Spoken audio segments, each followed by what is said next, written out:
10, 9, 8, 7, 6, 5, 4, 3, 2, 1.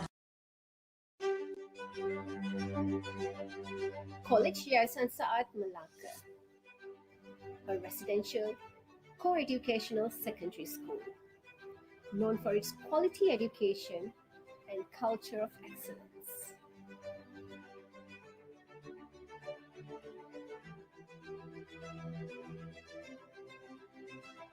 Our commitment to best practices has made KYS the #1 school.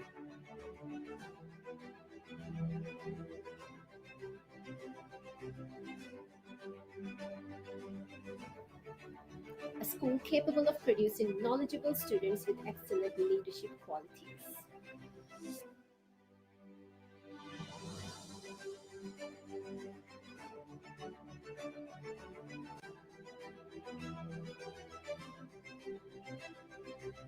If you're looking for a school in which your child can learn, grow, and develop their own potential in a safe and caring environment, College Yayasan Saat Malacca is the right choice.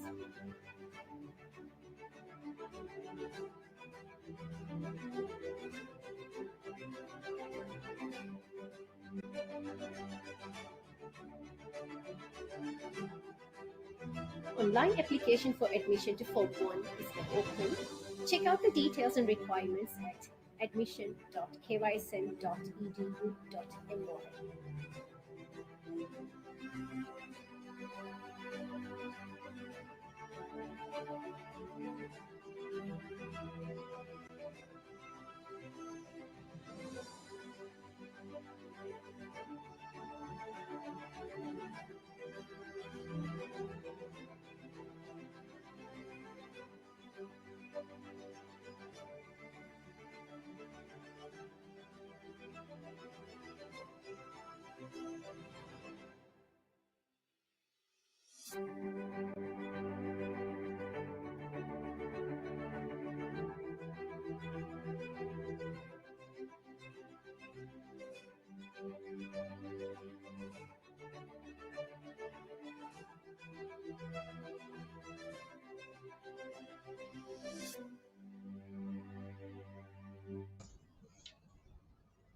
Assalamualaikum and good morning to all Standard 6 students of SK Convent Green Lane, Pinang, SK Taman Tun Dr Ismail 1 Kuala Lumpur, SK Bandar Teknologi Kajang, Selangor, SK Medini, Johor Bahru, SK Convent Muar Johor, and also parents from Idrisi International School. Welcome to this virtual sharing information session on KYS. How are you today? Hope everyone is fine. And have you taken the breakfast?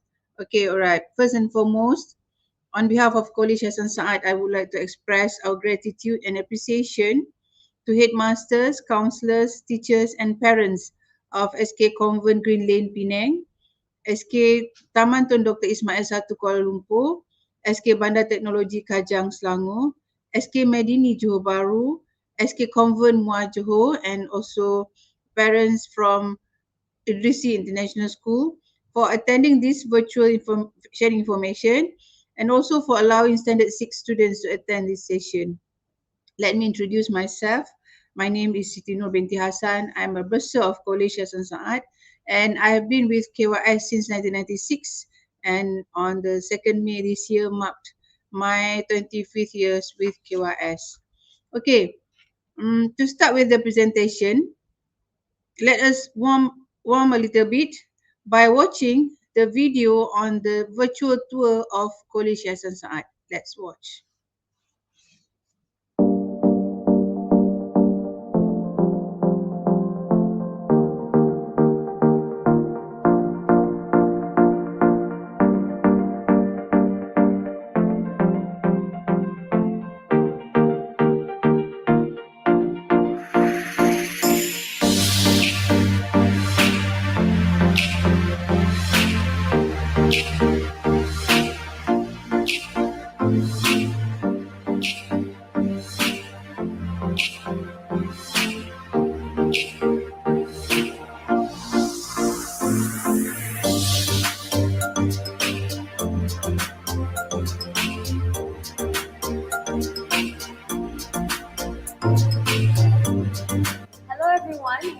our formal assembly.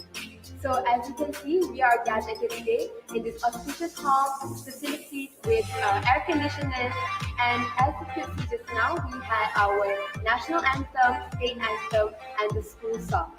So what's different from our assembly is that we also have students who deliver their reports on extracurricular activities that they hosted or that they joined. By doing so, it makes other people more motivated to take part in curricular activities so that they will be appreciated by the school. My name is Zarif Haris and I'm a Form 4 student from KYS Sharing Session, and this is how your academic sessions start every day.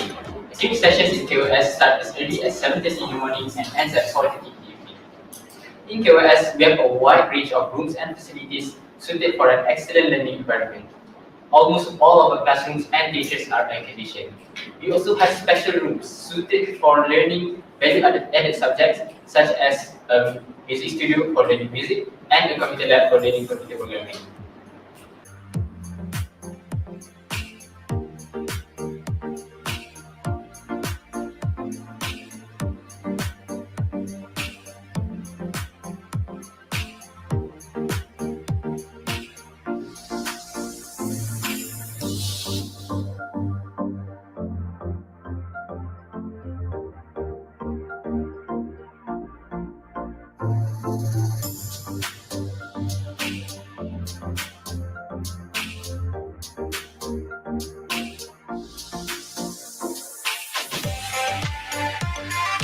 In College Sharing Session, one of the many value-added subjects is Mandarin. Our school prioritizes Mandarin because it is a global language. 其中一个增值科目是华语，学校办理优先华语，因为它是一种全球通用的语言。 A member of the KYS orchestra. I'll be explaining about the music education program in KYS. In KYS, music education is compulsory for every student, which covers both practical and theory. Each student has to learn at least one instrument. Some of the instruments we offer include the violin, cello, double bass, trumpet, saxophone, clarinet, flute, and others.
Think of a library and you likely conjure up images of a building stuffed with dusty books or a librarian ready to shush you for the slightest of noise.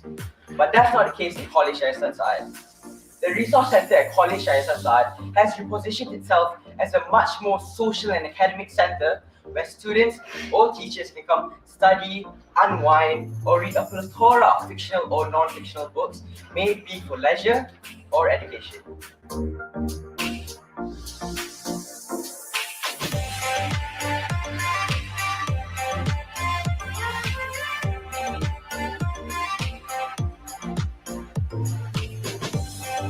At College SSI, there is remarkable diversity in religion in which Agama Islam is the main religion students practice, but other students are also free to practice their own religion. The diverse community in College SSI focuses more on respecting other beliefs instead of just tolerating them just for the sake of it.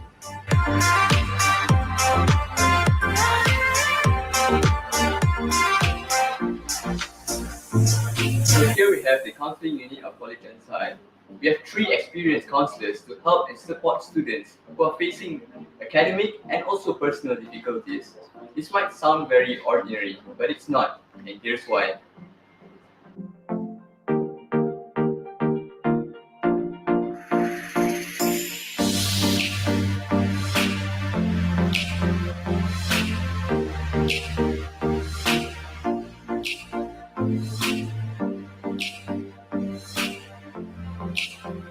I'm Pintar, a Form 4 student in KYS. Today, I'll be talking about prep.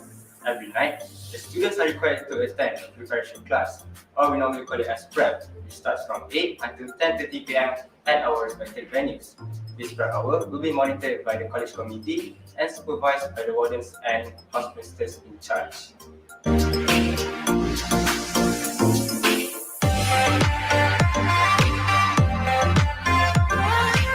I'm Mivzar, a Form 4 student in KYS. Today, I'll be talking about sports. In KYS, we have types of sports, such as rugby, netball, swimming, tennis, athletics, and squash.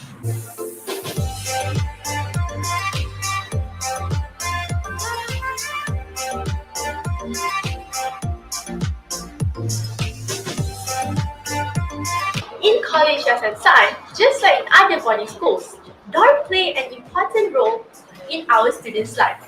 Our facilities are fully equipped to ensure the comfort of our students. So, what makes college SSI different from other boarding schools? The answer is our housemaster system. Students are assigned into 3 different houses.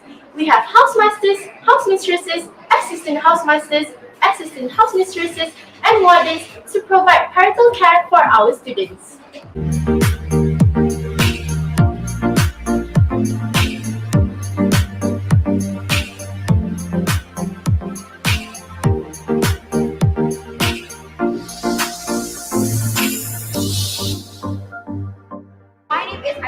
And I'm currently a student in Form 4. So I'll be showing you a tour of the KYS dining hall where we all have our meals participating. So as you all know, the layout of the dining hall is based on the layout in the Convent, the Great Hall.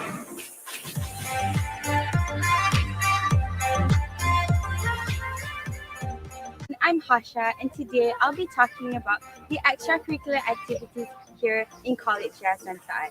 It is known that students here are required to be involved in at least 1 uniform body, 1 club in society, and 1 sports and games. Reason being is so that every student here, we are not just academically oriented, but we are also versatile and well-rounded. Take for example, one of our uniform bodies, Girl Guides. Every year, the number of our Queen Guides Award recipients increases. Besides that, we also take part in international camps, such as in New Zealand, in Arden United Kingdom, and in Sangam, India.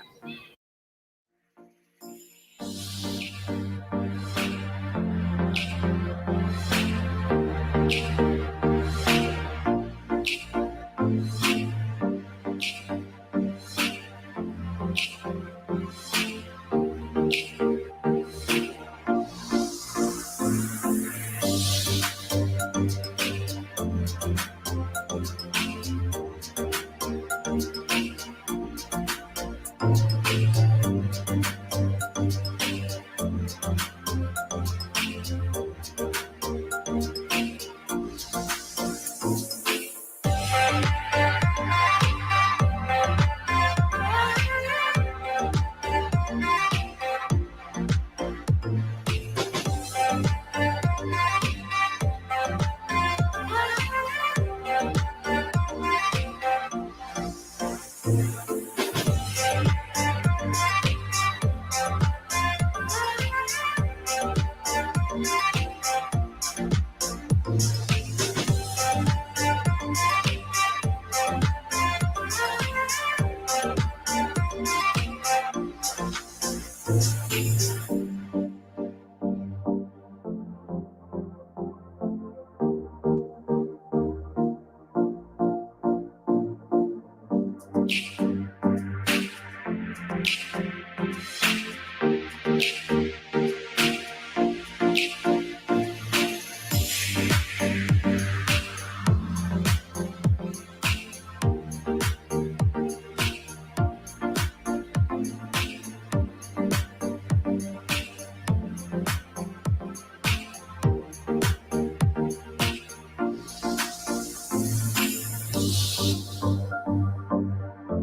how do we describe College Yayasan Saad?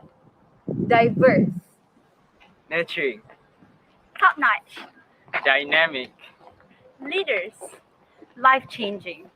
different, center of excellence.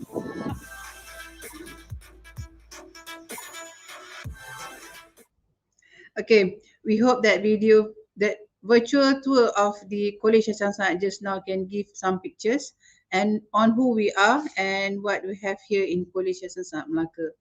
Okay, before we start, let me remind you that this session will be conducted in dual languages, that is Bahasa Malaysia and also in English. And it will take about 2.5 hours. And this presentation will be divided into 3 sessions. First part will be the sharing information by me on College Yayasan Saad, which cover curriculum, management and academic achievement, student affairs management, career guidance and counseling, college events and students activities, students daily activities, success stories, and the most important part, which is the application for admission to KYS and also sponsorship and fee. The first session will be conducted by our prefectorial board, whereby they will share their experience, their real experience in KYS. And the last part will be the question and answer session. You can type the question at the top chat columns or comment columns, and we'll try to answer as many questions as we can. All right. Let me start with my presentation.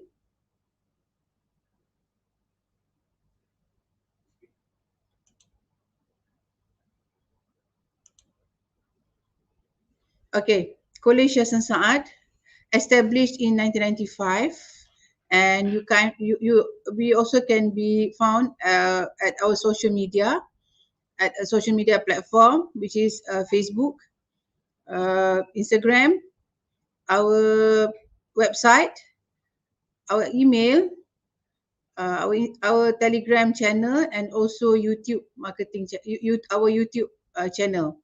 So you can subscribe, follow, and also like our social media platform, whereby we will update all the activities and updated information in our social media platform. Okay, this is our founder, Tan Sri Halim Saad, and he established this school in 1995 with the intentions of, first, having a purpose-driven school to give quality education to students of diverse background, which means that he want to give the quality education, pendidikan yang berkualiti tinggi kepada semua pelajar dari pelbagai background. Yang keduanya, producing quality individuals for the purpose of nation building, untuk melahirkan para pelajar ataupun insan yang berkualiti yang bakal memimpin negara pada masa akan datang. Saya selalu bercakap kepada mana-mana adik-adik ataupun pelajar-pelajar tahun 6 apabila saya bercakap dengan pelajar tahun 6 ini, saya selalu mengingatkan pelajar ni, mana tahu satu hari nanti salah seorang pelajar daripada tahun 6 daripada sekolah yang join kita pada hari ini, mereka lah mungkin salah seorang daripada mereka yang bakal menjadi pemimpin negara ataupun bakal menjadi Perdana Menteri satu hari nanti. Kita tak tahu.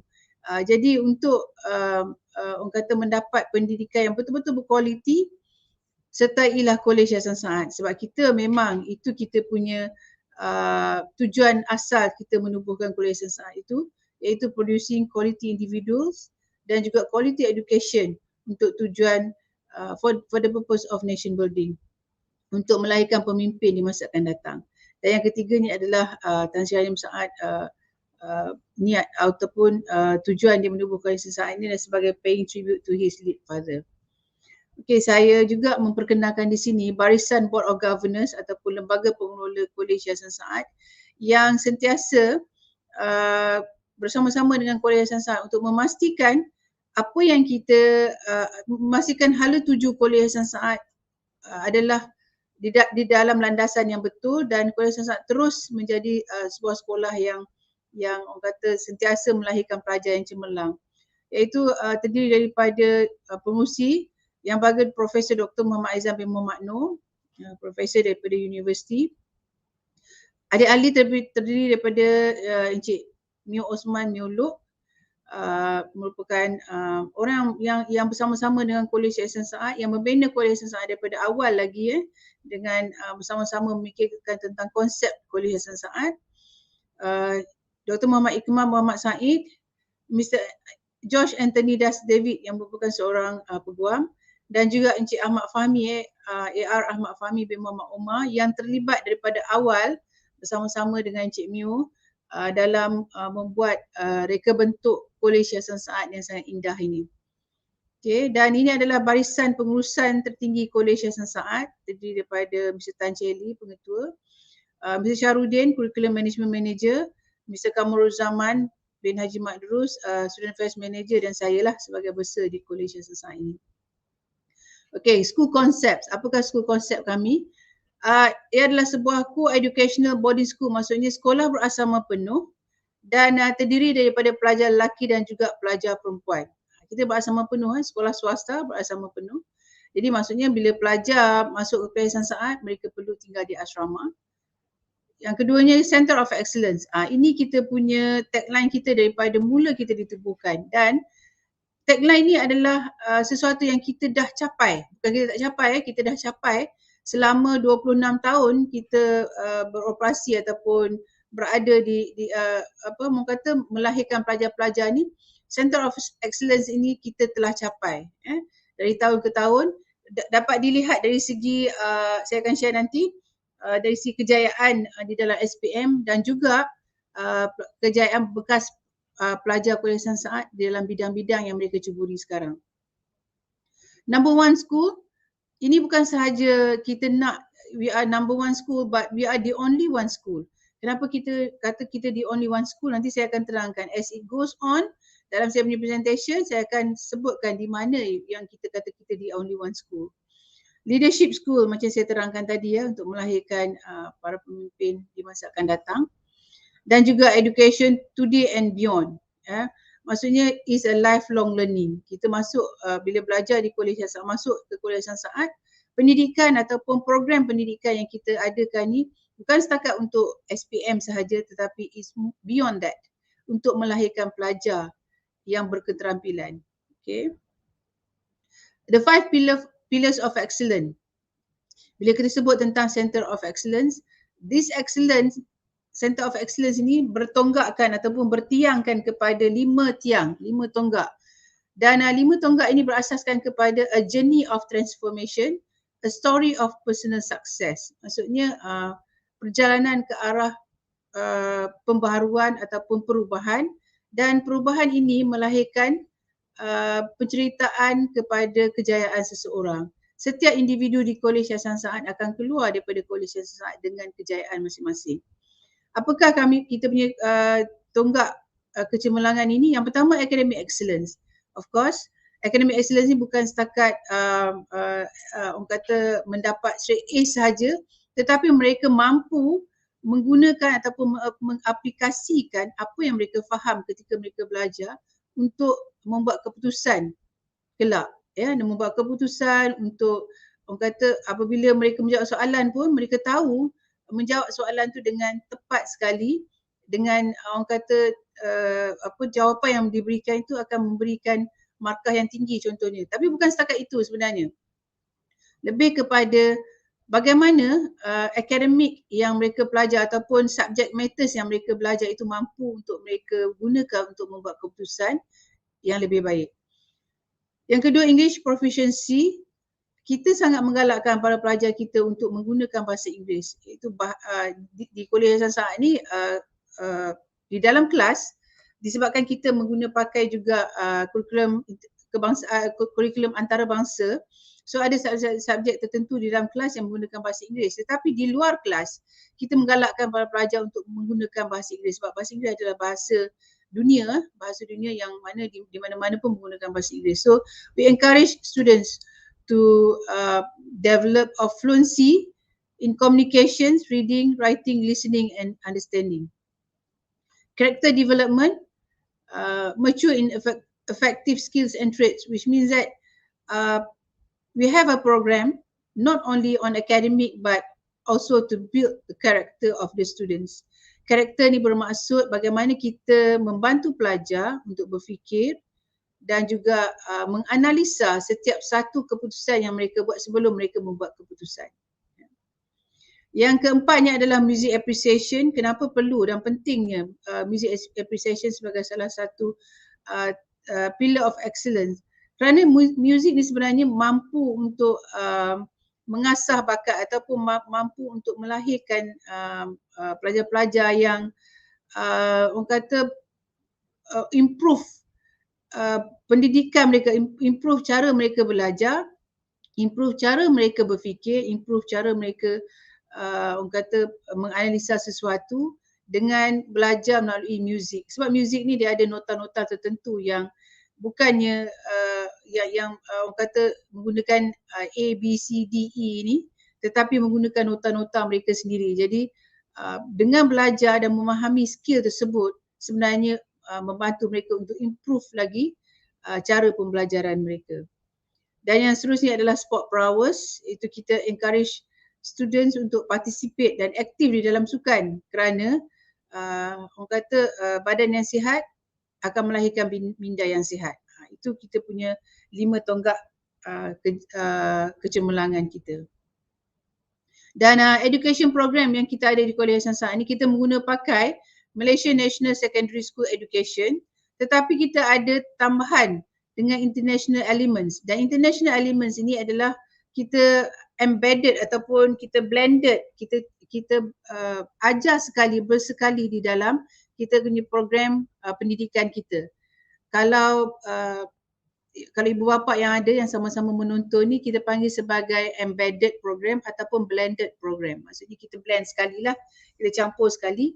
Tetapi sebenarnya international elements ni sebenarnya akan membantu pelajar untuk lebih memahami kurikulum di dalam National Secondary School kita ataupun kurikulum di dalam kurikulum kebangsaan kita ini. Okay.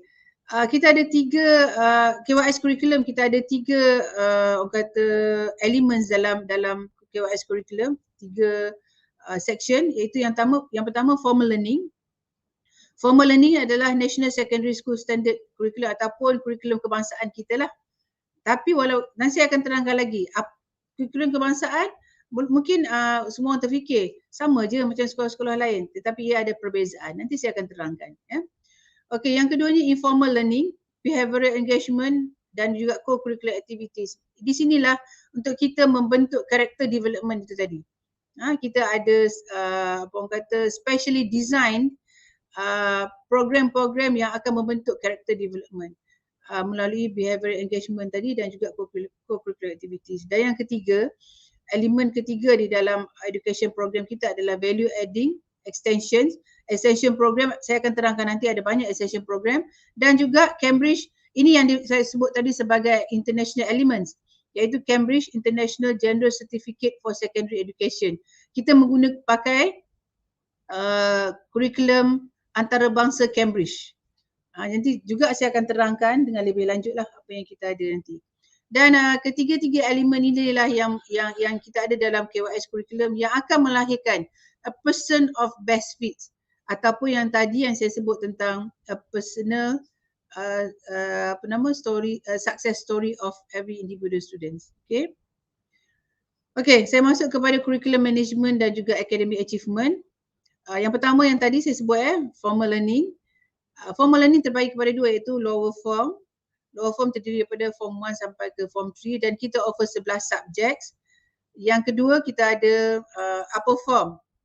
Upper form ni adalah form 4 dan form 5, dan ketika masuk ke form 4, form 5 ni kita akan subdivided ataupun kita akan bagi kepada 3 stream, iaitu humanities, sains 1 dan juga sains 2 ataupun sub-sains. Ini adalah untuk memudahkan pelajar memilih subjek-subjek ataupun memilih aliran yang bersesuaian dengan kebolehan mereka, kemampuan mereka. Dan bagaimana untuk memilih subjek berdasarkan kebolehan dan kemampuan mereka itu akan saya terangkan di dalam segmen career guidance nanti. Sebab kita ada satu department ataupun yang dipanggil sebagai career guidance dan counselling ni yang akan membantu pelajar-pelajar ni untuk memilih kerjaya mereka mengikut kemampuan mereka dan kebolehan mereka. Jadi saya akan terangkan. Jadi kita ada 3 aliran di sini yang boleh dipilih oleh pelajar apabila masuk ke menengah atas. Tapi apa yang saya nak terangkan dan saya tekankan di sini adalah formal learning kita ni fokus kepada prepare students to achieve the best result in SPM. Bagaimana? Melalui accelerated program daripada tingkatan 1 hingga tingkatan 5. Maksudnya, apa yang kita guna pakai atau apa yang kita buat di sini, kita olah kurikulum walaupun dia kurikulum kebangsaan. Tetapi kita olah supaya apa yang kita nak adalah untuk mencapai keputusan yang terbaik di dalam SPM. Jadi kita tak adalah orang kata mengikut 100% silibus yang telah ditetapkan oleh Kementerian Pendidikan. Apa yang kita buat ialah kita menambah baik ataupun kita mengubah suai kurikulum tersebut ataupun silibus-silibus tersebut mengikut kesesuaian semasa ataupun mengikut kesesuaian pelajar daripada form 1 sampai form 5. Contoh yang saya boleh terangkan di sini ialah subjek sains. Subjek sains ini daripada form 1 sampai ke form 5, sains ni dia ada 3 elemen. Dia ada fizik, chemistry dan juga biology. Jadi mereka ni daripada form 1 lagi, ketika subjek sains telah akan diajar mengikut 3 segmen ini. Jika silibus itu ataupun topik itu berkaitan dengan biologi, maka guru biologi yang akan masuk mengajar. Dan apabila mereka mengajar, dia akan kaitkan juga biologi itu ketika masuk, contohnya dia form 1, tapi topik biologi itu ada juga kena mengena dengan form 2 punya topik, dia akan blendedkan sekali.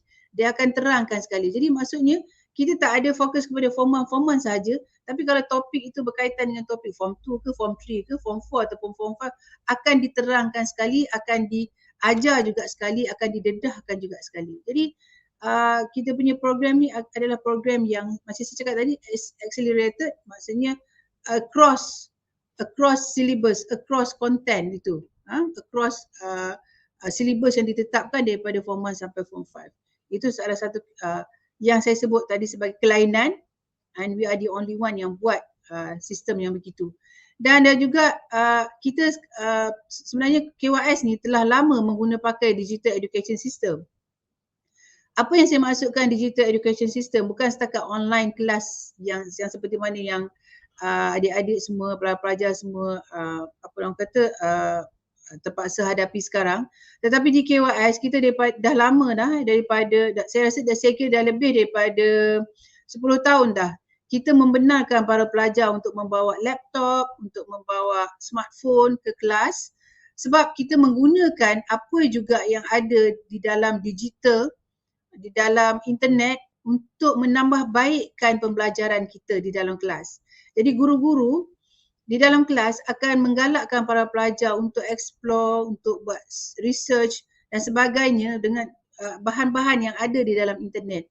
Tujuannya adalah untuk menambah baikkan ataupun untuk memberi pendedahan yang lebih luas kepada para pelajar, bukan sahaja terhadap internet ataupun digital, apa yang ada dalam dunia digital, tetapi lebih kepada exposure kepada apa juga bahan yang boleh dapat di dalam digital, di dalam internet yang boleh menambah baikkan kefahaman pelajar-pelajar tadi. Jadi kita di KYS kita memang dah lama mengguna pakai digital education system, dan in fact kita mempunyai wifi kita seluruh kawasan kampus hingga ke asrama pun ada wifi, dan setiap pelajar diberi jumlah internet tertentu. Setiap pelajar ada jumlah internet yang diberi melalui kita punya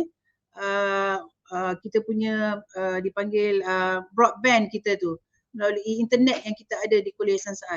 Kita mempunyai broadband ataupun bandwidth kita ada 1030 megabits per second. Jadi bayangkan besar kita punya internet bandwidth kita tu, sangat-sangat besar. Jadi setiap pelajar, kita bagi setiap pelajar tu ada dia punya internet sendiri. Melalui program mikrotik kita tu kita bagi setiap pelajar. Tapi akan dikontrol lah. Maksudnya akan dikontrol lah sampai pukul 11 malam pelajar mikrotik kita akan off, jadi pelajar dah tak boleh nak akses internet sebab kita nak mereka tidur. Jadi itu adalah the only one school yang ada kemudahan seperti itu. Kemudahan seperti ini ada di universiti. Itu pun universiti pun tak semua pelajar diberi internet tertentu. Tapi kita, setiap pelajar masuk ada jumlah internet tersebut. Saya tak pasti berapa banyak jumlah internet yang akan dibagi, tapi saya rasa dalam lebih daripada 10 gig saya rasa. Lebih daripada itu pelajar akan diberi, setiap pelajar tu akan diberi internet akses sendiri. Dia ada dia punya password mereka sendiri untuk mereka akses kepada internet. Jadi itu adalah salah satu daripada kelainan ataupun we are the only one school di Kuliah Sains yang ada kemudahan seperti itu. Dan pelajar digalakkan untuk bawa apa juga device yang mereka ada, smartphone ataupun laptop ke, MacBook ke, apa ke, boleh bawa ke Kuliah Sains. Okey. Yang kedua adalah value added extension tadi yang saya sebut tentang Cambridge, International Cambridge dan sebagainya. Jadi antaranya yang kita ada adalah coding.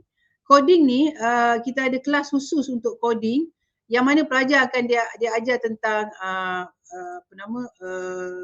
program untuk program membuat program untuk IT dan juga bahasa-bahasa komputer, dan juga untuk even bila masuk form 5 mereka boleh mula membuat web mereka sendiri, dipanggil web development untuk pelajar, setiap pelajar. Jadi disebabkan internet access kita yang terlalu besar, bandwidth kita yang besar, kita mampu untuk melakukannya, dan boleh saya katakan kurikulum dalam coding ni adalah sama ataupun lebih baik lebih baik sikit daripada kurikulum yang ada ditawarkan di universiti untuk semester pertama, semester kedua pelajar di universiti. Memang itu taraf ataupun setaranya coding program kita di Kuliah Sains. In fact, kita mempunyai tenaga pengajar yang kita ambil daripada universiti secara separuh masa ataupun part time yang akan mengajar pelajar-pelajar kita di Kuliah Sains. Dan guidance program saya akan terangkan kemudian. Music education saya telah terangkan tadi, dan in fact music education kita ni kita ada orkestra. Kita ada orkestra, KYS orkestra, KYS Chamber Orchestra dan KYS Beginner Orchestra dan KYS Junior Orchestra. Itu music education, kita ada program yang dan sama juga we are the only one school yang ada sampai full orkestra. Dia bukan wind orchestra macam sebahagian sekolah di dalam SBP tapi kita ada full orkestra. Full orkestra bermaksud kita ada semualah, bukan alat tiupan atau sahaja, tapi kita ada yang string instrumen dan juga wind instrument. Dan IGCSE, ini yang saya nak nyatakan tadi. IGCSE ni elemen pengantarbangsaan di dalam kurikulum kita. dia tak ada kelas yang khusus untuk IGCSE. Apa yang kita buat ialah akan diajar IGCSE, topik-topik IGCSE ini bersama-sama di dalam kelas ketika guru-guru mengajar kurikulum kebangsaan kita. Kau tengok di sini ya, kalau form 1 sampai form 3 ya, semasa form 2 kita dah perkenalkan pelajar ni dengan IGCSE Economics di dalam kelas ketika guru mengajar. Bila tingkatan 4 dan 5 kita ada pilihan lah mengikut aliran tersebut. Kita ada economics, kita English wajib untuk semua pelajar ambil. Kita ada accounts, ada additional maths, biology, chemistry dan sebagainya. Ada physics mengikut aliran. Dan subjek-subjek ini diajar ketika guru-guru mengajar subjek KBSM juga ataupun KSSM. Mengajar subjek kurikulum kebangsaan kita. Tetapi apa yang menarik ialah guru akan tekankan jika di dalam kurikulum kebangsaan kita sesuatu topik tu agak kurang dari segi konten dia ataupun apa yang ada dalam silibus dia agak kurang, guru-guru akan tekankan yang bahawa di dalam IGCSE ini konten dia lebih meluas. Jadi ini akan membantu pelajar untuk lebih faham ketika mereka belajar, membantu pelajar untuk lebih faham sesuatu topik ataupun sesuatu konten atau silibus yang diajar oleh guru, sebab dia akan, dalam bahasa Inggeris dia panggil complement, atau dia akan membantu pelajar ni untuk lebih faham apa-apa juga topik di dalam kurikulum kebangsaan yang mana konten dia agak kurang, ya. Dan kita ada juga selain daripada itu kita ada guidance program ni akan saya terangkan kemudian, ya. Dan seterusnya informal learning, kita ada banyak informal learning. Informal learning ni saya akan serahkan kepada prefectorial board untuk terangkan, sebab dia banyak aktiviti sebenarnya, macam uniform bodies ni banyak aktiviti. Mereka akan terangkan secara detail. Begitu juga club and societies akan diterangkan secara detail. Sports and game juga mereka akan terangkan, tapi di sini saya nak tekankan bahawa kita di College Hasan Said, kalau tengok di situ kita ada swimming. Swimming ni kita tak perlu membawa pelajar pergi swim di luar daripada kawasan college, sebab kalau tengok dalam video tadi kita ada kolam renang. Kita ada 2 kolam renang bersaiz 50 meter, Olympic size, dan juga 300 meter. Dan jadi kita pelajar semua wajib daripada form 1 sampai form 5 wajib untuk berenang, sama ada boleh berenang ke tak boleh berenang kita akan ajar. Kalau tak pandai berenang kita akan ajar sampai pandai berenang. Dan kita ada Founders Swimming Challenge. Maksudnya pelajar ni dikehendaki sebelum tamat pengajian tingkatan 5 mereka perlu berenang sebanyak 3,000 meter di dalam kolam 300 meter, sekali masuk, sekali renang, sekali try sahaja, dan masa akan diambil dan mereka akan diberi sijil. Tapi Founders Swimming Challenge ni akan bermula daripada form 1. Jadi form 1 mereka perlu berenang 300 meter, form 2 600 meter, seterusnya hinggalah kepada form 5 3,000 meter. Dan setakat ini ada pelajar kita mampu buat 5,000 meter dalam masa 1 jam 30 minit sahaja. Dan belum ada lagi rekod itu dipecahkan oleh mana-mana pelajar lain. Jadi dan itu adalah sekali lagi saya cakap, the only one school yang ada swimming pool macam ni dan ada program seperti ini. Dan juga triathlon, triathlon juga adalah sangat istimewa sebab kita mempunyai kampus yang sangat luas dan kita membenarkan untuk adik-adik kita membenarkan adik-adik bawa basikal. Tapi bukan basikal yang fiksi, basikal tu yang basikal rendah tu kan, bukan. Basikal BMX ataupun basikal yang digunakan untuk cycling, untuk pertandingan dan sebagainya. Boleh bawa basikal dan dibenarkan untuk berbasikal di seluruh kawasan college sebab kawasan luas. Dan in fact kita ada triathlon team. Triathlon team yang akan participate di dalam triathlon peringkat antarabangsa. Triathlon ni kalau adik-adik nak tahu apa itu triathlon, mungkin sebahagian daripada adik-adik dah tahu triathlon ni sebab kalau tengok kat TV banyak program-program triathlon ni. Dia sebenarnya triathlon ni adalah aktiviti berenang, berbasikal dan juga larian. Dan kita ada semua fasilitas itu di sini dan sebab itulah kita ada triathlon team. Okey, dan untuk yang lain-lain, program-program yang lain akan diterangkan oleh prefectorial board nanti. Dan juga kalau tengok yang hujung sekali tentang extracurricular tu, kita ada ARP ataupun Anugerah Remaja Perdana yang akan saya terangkan kemudian, dan saya nak sentuh tentang AYTP. AYTP adalah Axiata Young Talent Program, dan untuk pengetahuan semua, Axiata adalah salah satu daripada badan penaja kita. Dan Axiata ada program khas dengan para pelajar, semua para pelajar di Kolej Hasan Saad, dan ini juga salah satu daripada kelainan kita ataupun the only one school yang kita yang saya sebutkan tadi. Program dia adalah program yang berbentuk leadership program, dia berbentuk motivation program yang di luar daripada kurikulum biasa. Dan Axiata ni dia ada modul-modul khas, dan mereka ada facilitator mereka sendiri yang akan datang membuat program dengan para pelajar kita pada di luar daripada waktu kelas, terutama sekali pada hari Sabtu dan Ahad. Dan modul mereka ni daripada form 1 sampai ke form 5, pelbagai modul mengikut form 1, form 2, form 3, form 4, form 5 berlainan modul. Tapi apa yang saya nak terangkan di sini ialah ketika mereka di tingkatan 4 contohnya, dia ada modul business model, iaitu pelajar didedahkan tentang bagaimana untuk memulakan bisnes, dan mereka juga dikehendaki untuk orang kata membuat bisnes ataupun melahirkan satu bisnes mereka ketika tingkatan 4. Mereka perlu buat jualan terhadap apa juga bisnes yang mereka buat, dan markah akan dikira berdasarkan hasil jualan mereka. Jadi bagi saya sangat istimewa sebab program-program seperti ini kebanyakan kita dapat kita akan didedahkan ketika kita berada di universiti, tapi di Kolej Hasan Saad kita dah ada dah. Axiata akan bantu kita untuk mendedahkan para pelajar kita dengan how to start a business. Dan apabila mereka masuk ke tingkatan 5, mereka dikehendaki bekerjasama dengan badan-badan bukan kerajaan, NGO, seperti Teach for Malaysia, Persatuan Kanak-kanak Down Syndrome dan sebagainya, dan ada lagi NGO yang lain bekerjasama dengan para pelajar kita untuk melahirkan satu projek ataupun satu program untuk mendapat fund untuk membantu NGO inilah ya. Dan mereka juga akan dikira ataupun markah ataupun akan diberi markah dan sebagainya berdasarkan kejayaan program yang mereka buat.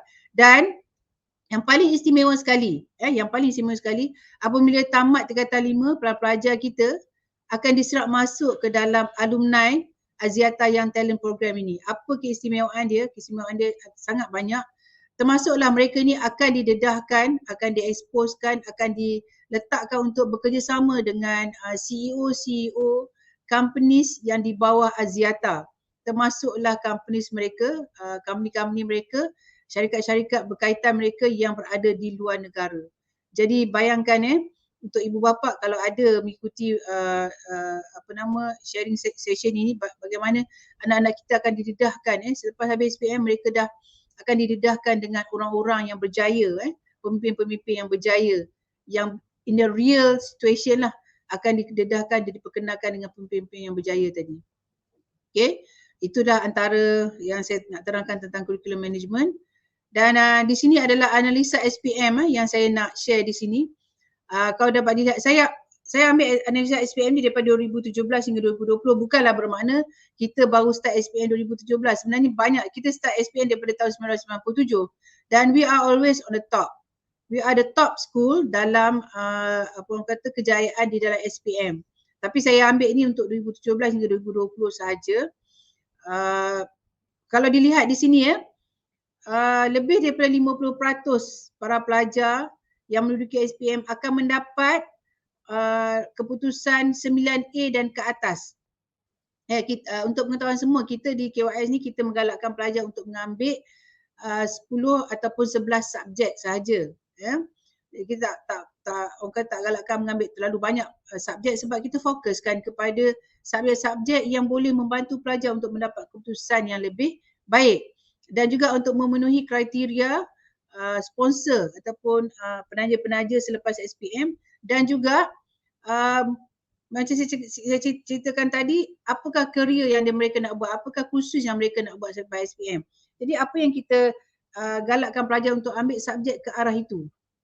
Dan daripada 10 ataupun 11 subjek yang pelajar-pelajar ambil ni, 9 yang mendapat 9A ke atas ataupun straight A's lah, melebihi 50%. Dan boleh dilihat juga yang berwarna biru tu yang pelajar mendapat kurang daripada 3A adalah sangat sedikit. Sangat sedikit. Kurang daripada 10 orang. Ya. Itu adalah tentang kurikulum dan juga kejayaan dari segi akademik. Dan ini saya share juga some of KYS educated teachers. Saya tak boleh nak ambil gambar nak tunjuk semua di sini. Saya hanya sebahagian sahaja. Kita ada lebih kurang 80 orang pelajar, 80 orang guru di KYS ini. Ini adalah sebahagian daripada mereka. Okey. Sekarang saya masuk tentang student affairs management. Di dalam student affairs management ni kita punya konsep adalah home away from home.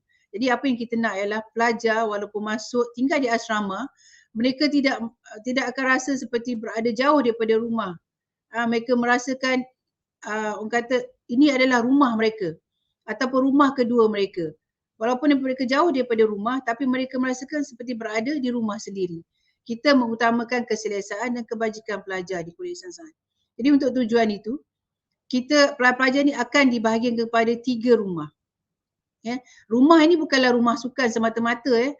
Rumah ini adalah rumah untuk tujuan penjagaan ataupun pastoral care di situ. Penjagaan yang lebih rapi, penjagaan kebajikan pelajar, yang mana setiap rumah ni dia ada house master dia sendiri dan house master ni bertindak seperti keluarga mereka sendiri, seperti ibu bapa mereka sendiri.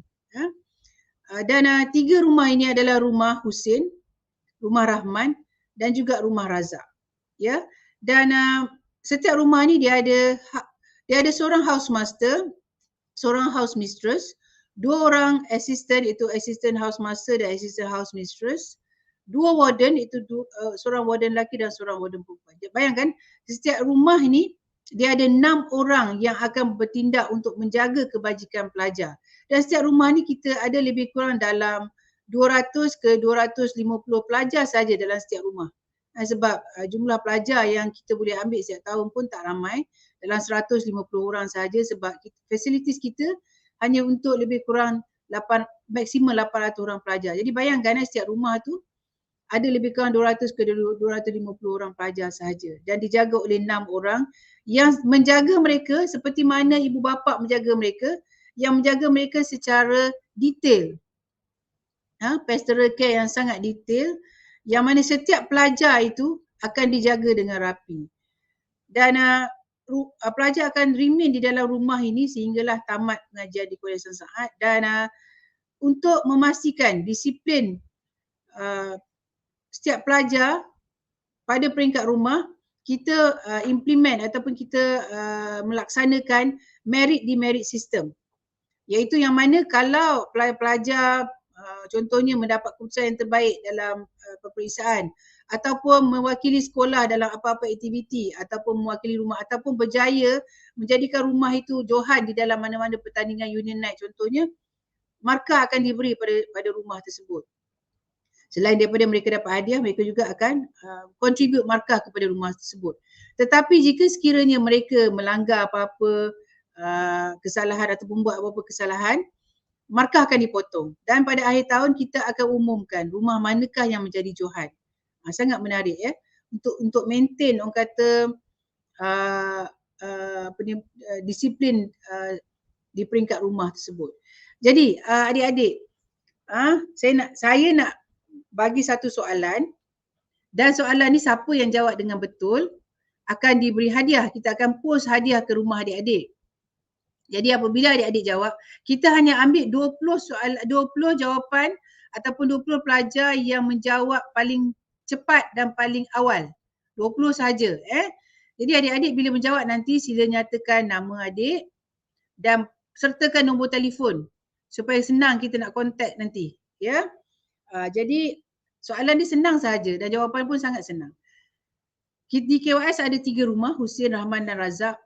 Jadi sempena nama apakah ataupun nama siapakah nama rumah-rumah tersebut. Rumah Husin, Rahman dan Razak ni sempena nama apakah atau nama siapakah. Jadi dia boleh jawab mulai sekarang. Okey. ini adalah kesemua tim di dalam house master ataupun di dalam student affairs department. Ini adalah house master, house mistress, very committed, dedicated dan energetic house master dan house mistress. Masih muda dan sangat energetik. Okay. Dan kita ada, ni adalah warden yang di sebelah yang berpakaian hitam tu adalah warden kita, ada 6 orang.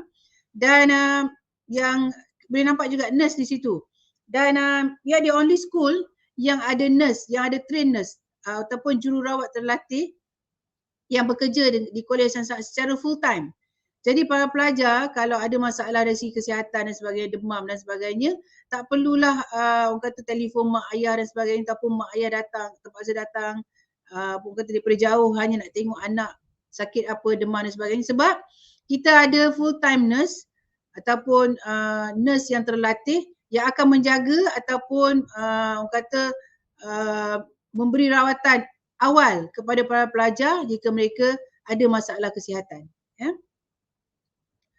Dan ini adalah career guidance dan counselling yang saya sebutkan tadi, salah satu daripada program kita yang kata program yang berbeza daripada sekolah-sekolah di luar sana, iaitu kita fokus kepada skills self discovery. Maksud skills ni kemahiran pelajar, self discovery maksudnya pelajar boleh explore potensi diri sendiri. Kadang-kadang adik-adik tak tahu apa yang adik boleh buat, apa yang adik mampu buat.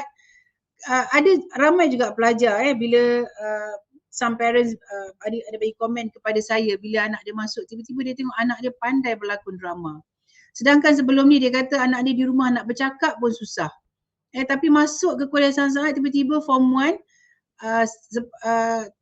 sampai bulan 6 saja mereka boleh berlakon drama dengan baik. Jadi kenapa pelajar ni dalam tempoh 6 bulan sahaja mampu untuk menjadi pelakon drama dengan baik? Sebab kita menggalakkan pelajar ni untuk self discover sendiri ataupun cari sendiri apa potensi dalam diri sendiri. Jadi dan kita bila dah mereka dapat keluarkan potensi dalam diri sendiri, kita suruh mereka mengaplikasikan ataupun mengetengahkan kemampuan dalam diri mereka sendiri tersebut.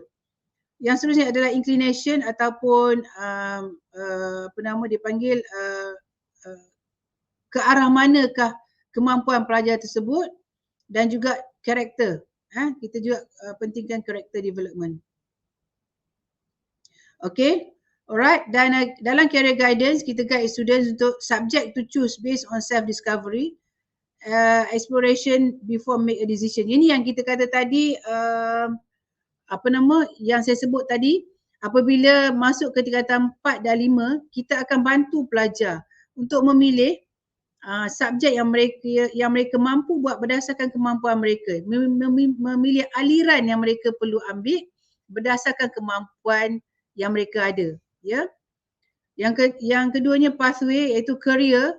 Kita bukan hanya setakat counselling pelajar dari segi apa nak ambil, subjek apa nak ambil dan sebagainya, juga kita akan bantu pelajar untuk memilih apakah career ataupun apakah pekerjaan yang mereka nak buat selepas habis belajar nanti. Bukan saja setakat habis SPM, tapi selepas habis belajar masuk ke universiti. Sebab itu kita akan bantu pelajar, kita akan dedahkan pelajar tentang apakah kursus-kursus di peringkat universiti yang mereka nak ambil berdasarkan orang kata inclination mereka itu tadi, ataupun inclination ni kita sebut sebagai apa dipanggil, saya lupa dah dalam bahasa Malaysia, kelebihan yang pelajar-pelajar itu ada. Jadi kita akan bantu pelajar untuk memilih subjek-subjek yang mereka, apa kursus-kursus yang mereka nak ambil di peringkat universiti dan sebagainya, dan selepas itu apakah pekerjaan yang bersesuaian dengan mereka. Describe themselves, itu kita nak pelajar ni mampu untuk orang kata confident dan mampu untuk stand up in public, atau berani untuk ke depan dan berani untuk menyuarakan pendapat. Describe themselves. Dan seterusnya emphasis on the usage of English dan preparation of a personal statement. Ini apa maksud dia? adik-adik mungkin adik-adik masih di darjah 6, adik belum tahu lagi ataupun belum didedahkan lagi tentang apa nama orang kata bagaimana nak ambil SPM, dan selepas SPM apa yang kita buat, universiti mana nak pergi dan sebagainya. Dan di Kolej Hasan Saad seperti mana yang saya nyatakan daripada awal, visi dan misi kita untuk melahirkan pelajar yang berkualiti tinggi, yang quality education. Jadi kita nak pelajar-pelajar kita ni dapat scholarship selepas habis pelajar di Kolej Hasan Saad. Kita nak pelajar yang keluar daripada Kolej Hasan Saad ni mendapat scholarship untuk meneruskan pengajian di peringkat universiti di luar negara. Jadi untuk selain daripada mendapat keputusan peperiksaan yang baik untuk mendapat scholarship dan untuk belajar di luar negara, adik-adik juga perlu membuat sedikit personal statement, itu menulis tentang diri sendiri. Ini bukan menulis seperti macam kita buat karangan, nama saya Siti Nur binti Hassan, saya bercita-cita menjadi guru, saya ada 5 orang adik-beradik contohnya, bukan setakat itu. Tetapi personal statement lebih kepada menulis tentang kelebihan diri sendiri, kemampuan apa yang kita boleh buat, dan juga kenapa universiti-universiti tersebut perlu memilih kita. Jadi untuk menulis personal statement ini bukannya mudah. Kita perlukan sedikit pengalaman, kita perlukan sedikit pengetahuan. Jadi pengalaman dan pengetahuan ini kita boleh dapat dengan cara kita sertai pelbagai aktiviti, bukan setakat akademik saja tapi pelbagai aktiviti lain yang kita sediakan di Kolej Hasan Saad. Jadi adik-adik kalau bercita-cita untuk pergi ke London contohnya, bercita-cita untuk pergi melanjutkan pelajaran di United States, di Amerika contohnya kan, even ke China contohnya. Jadi adik-adik boleh masuk ke Kolej Hasan Saad, apply masuk ke Kolej Hasan Saad sebab kita menyediakan persediaan adik-adik ke arah itu, ke arah menyambung pelajaran ke luar negara. Dan kita juga akan membantu pelajar untuk membuat personal statement yang baik yang akan membolehkan para pelajar ini mendapat tempat di luar negara.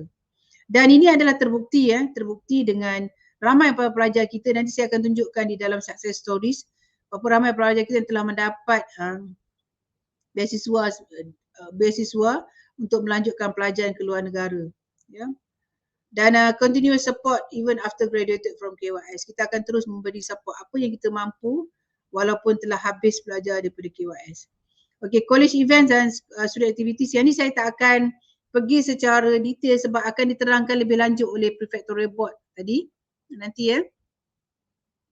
Ini adalah debate participation, rugby.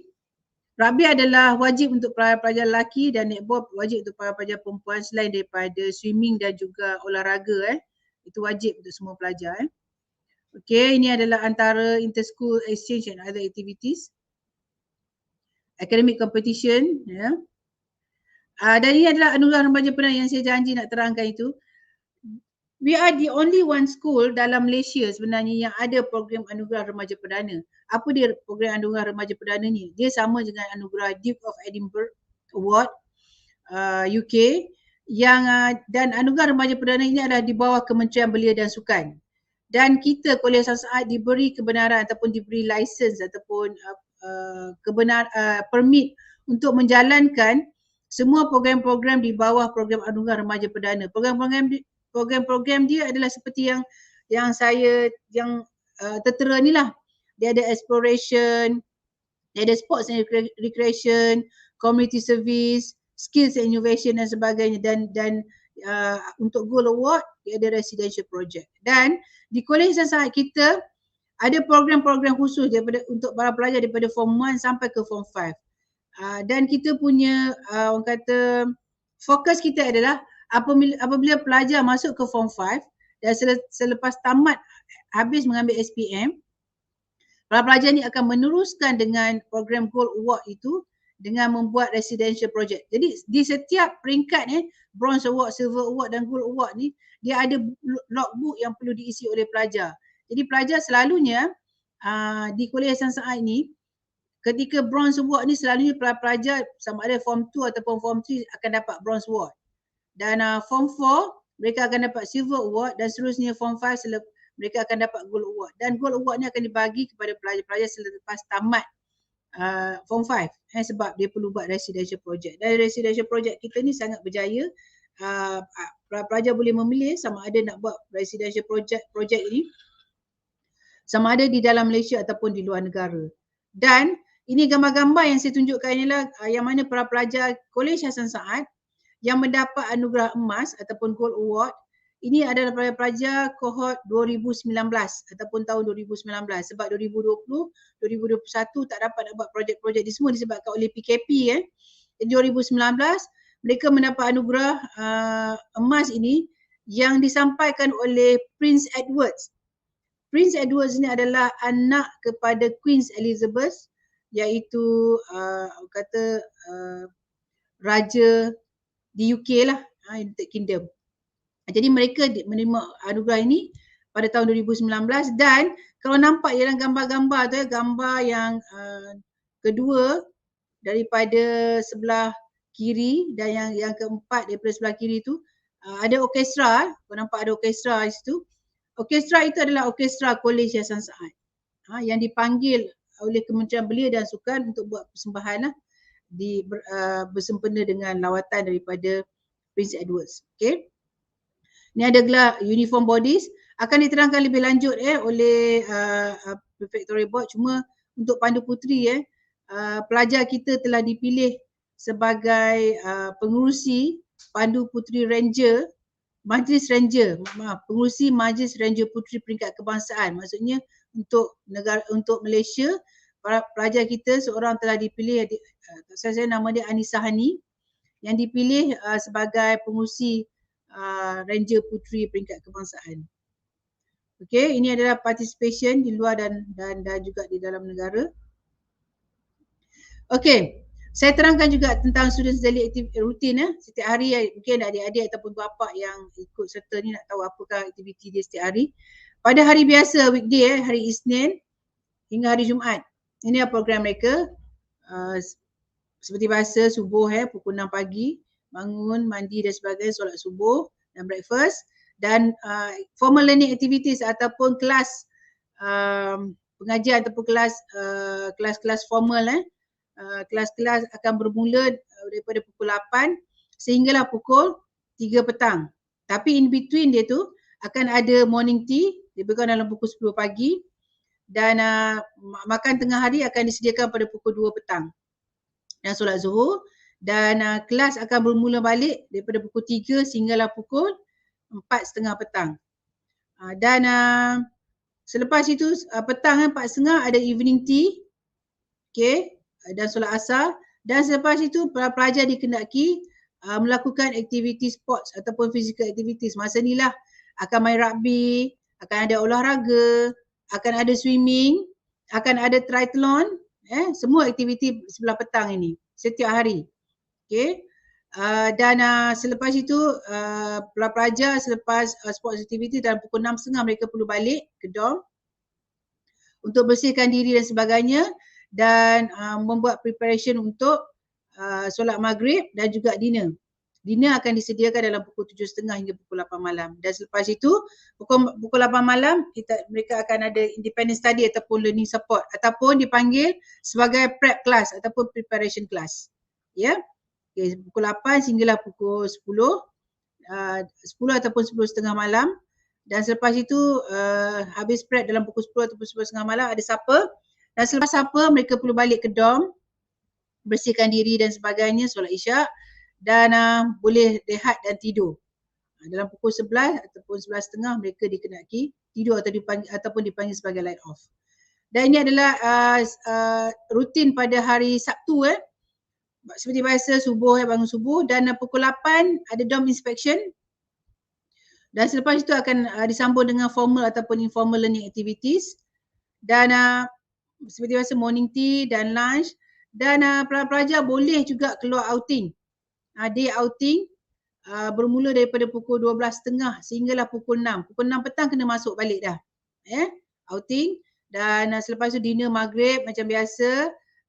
Dan independent study ataupun learning support. Selalunya pada hari Sabtu malam ni kita akan ada free and easy activity yang mana pelajar kita akan benarkan pelajar untuk watch movie ataupun melihat movie.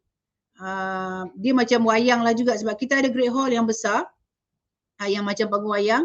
So kita akan adakan tayangan movie di great hall itu dan pelajar boleh memilih, prefectorial board akan memilih movie apa yang bersesuaian untuk ditayangkan untuk para pelajar.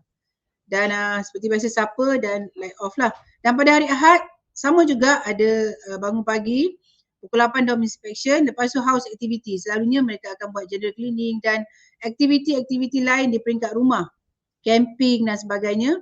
Dan selepas tu morning tea, makan tengah hari dan juga boleh juga memohon untuk pergi outing bermula daripada pukul 10. Kalau hari Ahad mula daripada pukul 10 sehinggalah pukul 6 petang.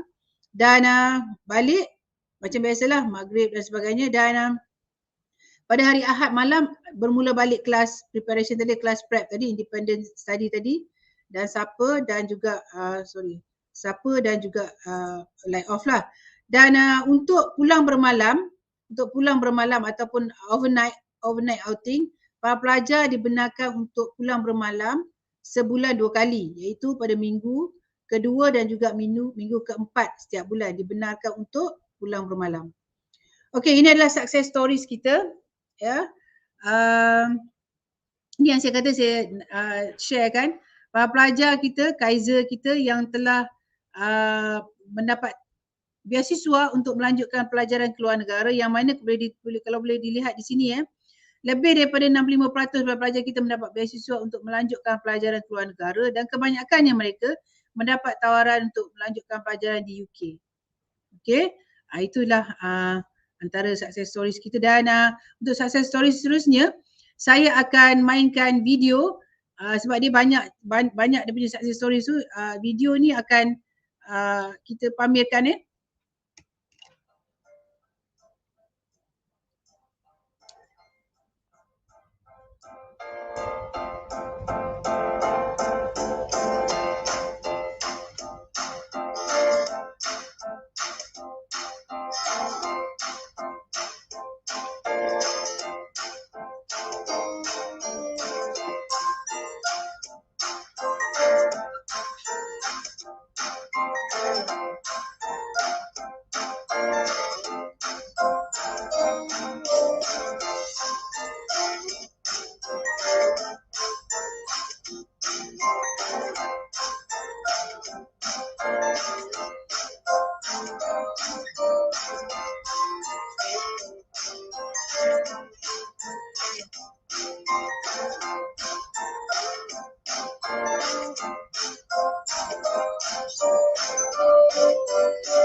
Okey, untuk lebih banyak information berkaitan dengan success stories kita ni, berkaitan dengan KYS. KYS ni adalah KYS ex-residents ataupun bekas-bekas pelajar kuliah saat dan pelbagai lagi kejayaan-kejayaan mereka.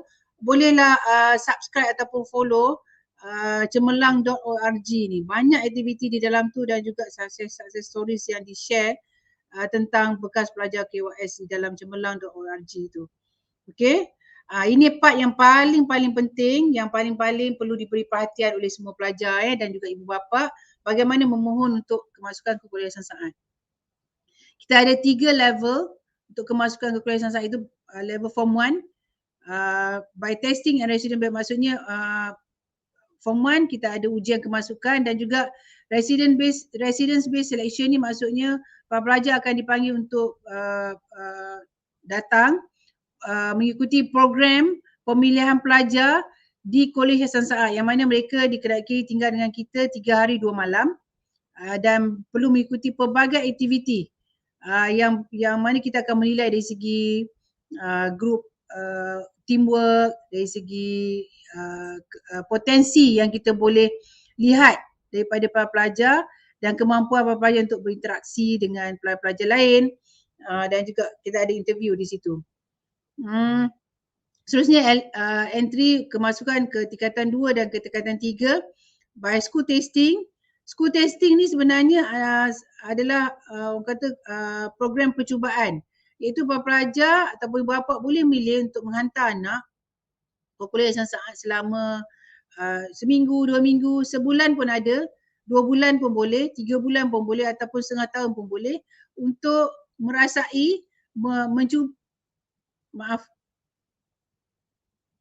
untuk merasai ataupun mencuba bagaimana orang kata merasai bagaimana sekolah asrama penuh ataupun merasai bagaimana kuliah sains ini, program kuliah sains ini dijalankan. Boleh kita benarkan, dan selepas school testing ni contohnya 2 bulan contohnya, dan kita akan lakukan ujian kemasukan, dan selepas itu interview, dan juga kita tengok juga keputusan peperiksaan pelajar tersebut.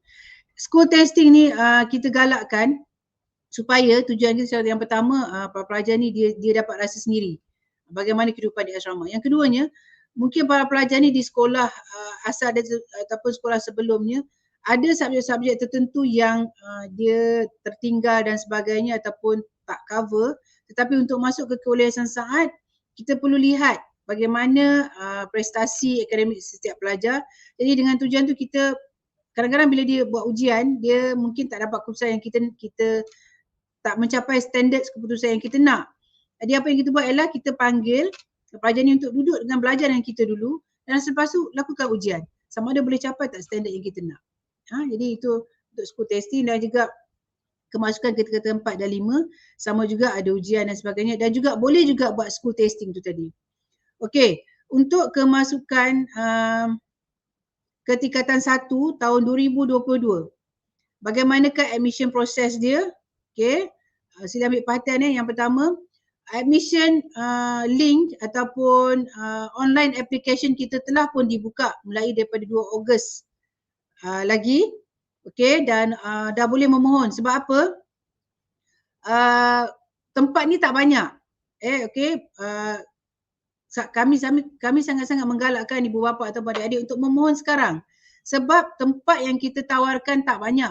Saya takut nanti kalau kata terlambat untuk memohon, nanti tempat tu dah tak ada. Maksudnya kita dah tutup ataupun tempat tu dah penuh. Jadi perlu memohon daripada sekarang. Lagi cepat lagi baik. Lagi cepat memohon lagi baik. Sebab takut tempat tu akan penuh nanti. Okey. Dan boleh memohon melalui admission link tu, http admission.kys.edu.my. Maafkan saya. Okey. Dan tarikh tutup untuk permohonan dengan beasiswa adalah pada 30 September 2021. Walau bagaimanapun, untuk yang para pelajar memilih untuk bayar sendiri, tidak ada tarikh tutup.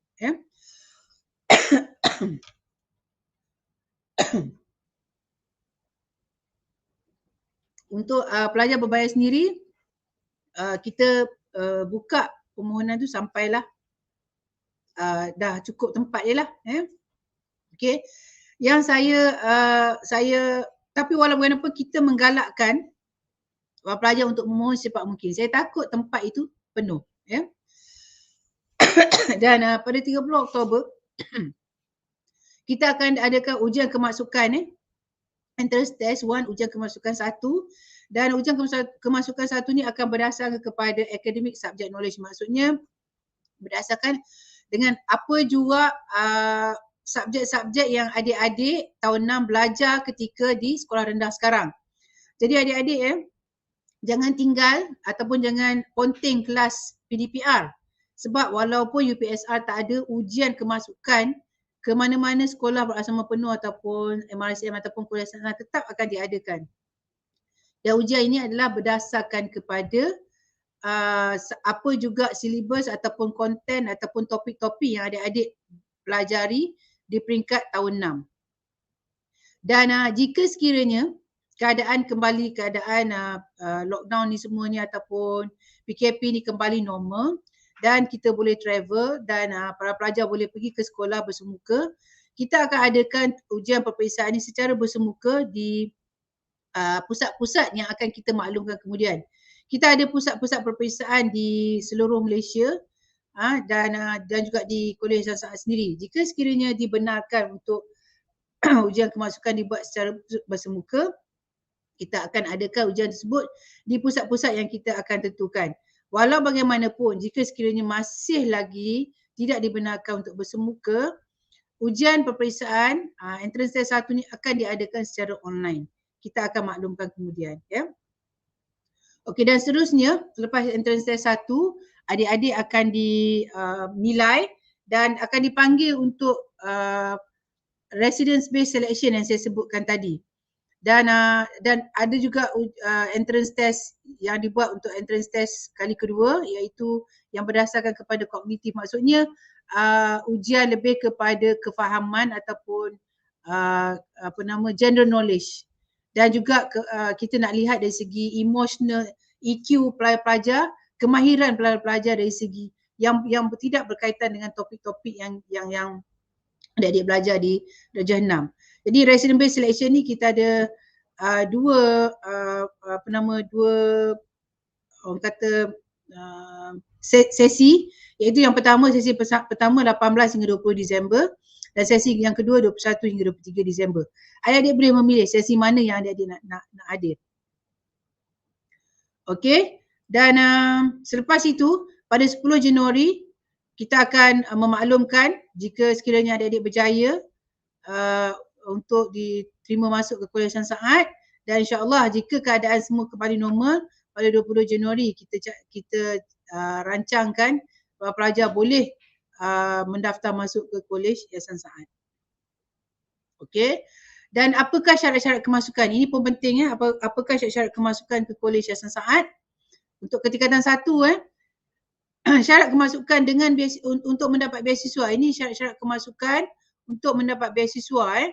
Yang pertama mesti mendapat sumbangan 5A1B Bahasa Malaysia, Bahasa Inggeris, Matematik dan Sains dalam peperiksaan pertengahan tahun dan akhir tahun darjah 4. Walau bagaimanapun, jika sekiranya adik-adik tak mendapat keputusan yang agak baik semasa di tahun 4, tidak ada masalah, kerana adik-adik boleh memohon. Sebab untuk kali ini semua permohonan kita akan hantar kepada badan-badan penaja yang mana mereka akan memilih. Dan kita akan cuba untuk memberi peluang kepada semua pelajar untuk menduduki ujian kemasukan. Tak kira apa juga keputusan yang mereka dapat, yang mereka akan dipanggil untuk menduduki ujian kemasukan, sebab pemilihan kita untuk tahun 2022 ni agak istimewa dan berlainan daripada tahun-tahun sebelum ini, kerana kita akan memilih pelajar berdasarkan kepada ujian kemasukan pertama tadi tu. Ujian kemasukan pertama pada 30 Oktober yang kita akan jalankan. Jadi adik-adik hanya perlu memohon. Walau apa sekalipun keputusan yang adik-adik dapat, hanya mohon sahajalah untuk kemasukan ke Kuliah Yayasan Saad, sebab pemilihan yang kita akan buat hanya akan berdasarkan kepada ujian kemasukan kita sendiri, ujian kemasukan KYS sendiri. Bukan 100% bergantung kepada keputusan adik pada tahun 4. Dan untuk pelajar international school, apa juga keputusan adik-adik ataupun anak-anak tuan-tuan dan puan-puan di dalam peperiksaan yang terkini di peringkat international school, primary international school, boleh juga memohon. Kita juga menerima pelajar daripada international school untuk kemasukan ke Kuliah Yayasan Saad. Walau bagaimanapun untuk beasiswa, untuk tujuan mendapat beasiswa, pelajar-pelajar daripada international school ni tak layaklah, sebab itulah yang ditetapkan oleh badan-badan penaja. Mereka memberi penajaan kepada pelajar yang mengikuti national curriculum ataupun kurikulum kebangsaan sahaja. Jadi pelajar daripada international school boleh memohon menggunakan apa juga keputusan peperiksaan terkini dan yang terakhir yang ada sekarang, ya.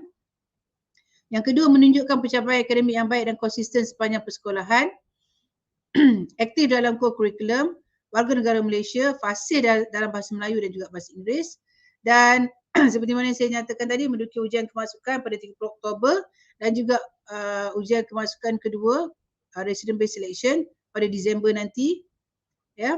Itu adalah syarat-syarat kemasukan dengan beasiswa. Syarat-syarat kemasukan ketingkatan 1 dengan pembiayaan sendiri, menunjukkan pencapaian akademik yang baik dan konsisten sepanjang persekolahan di sekolah rendah.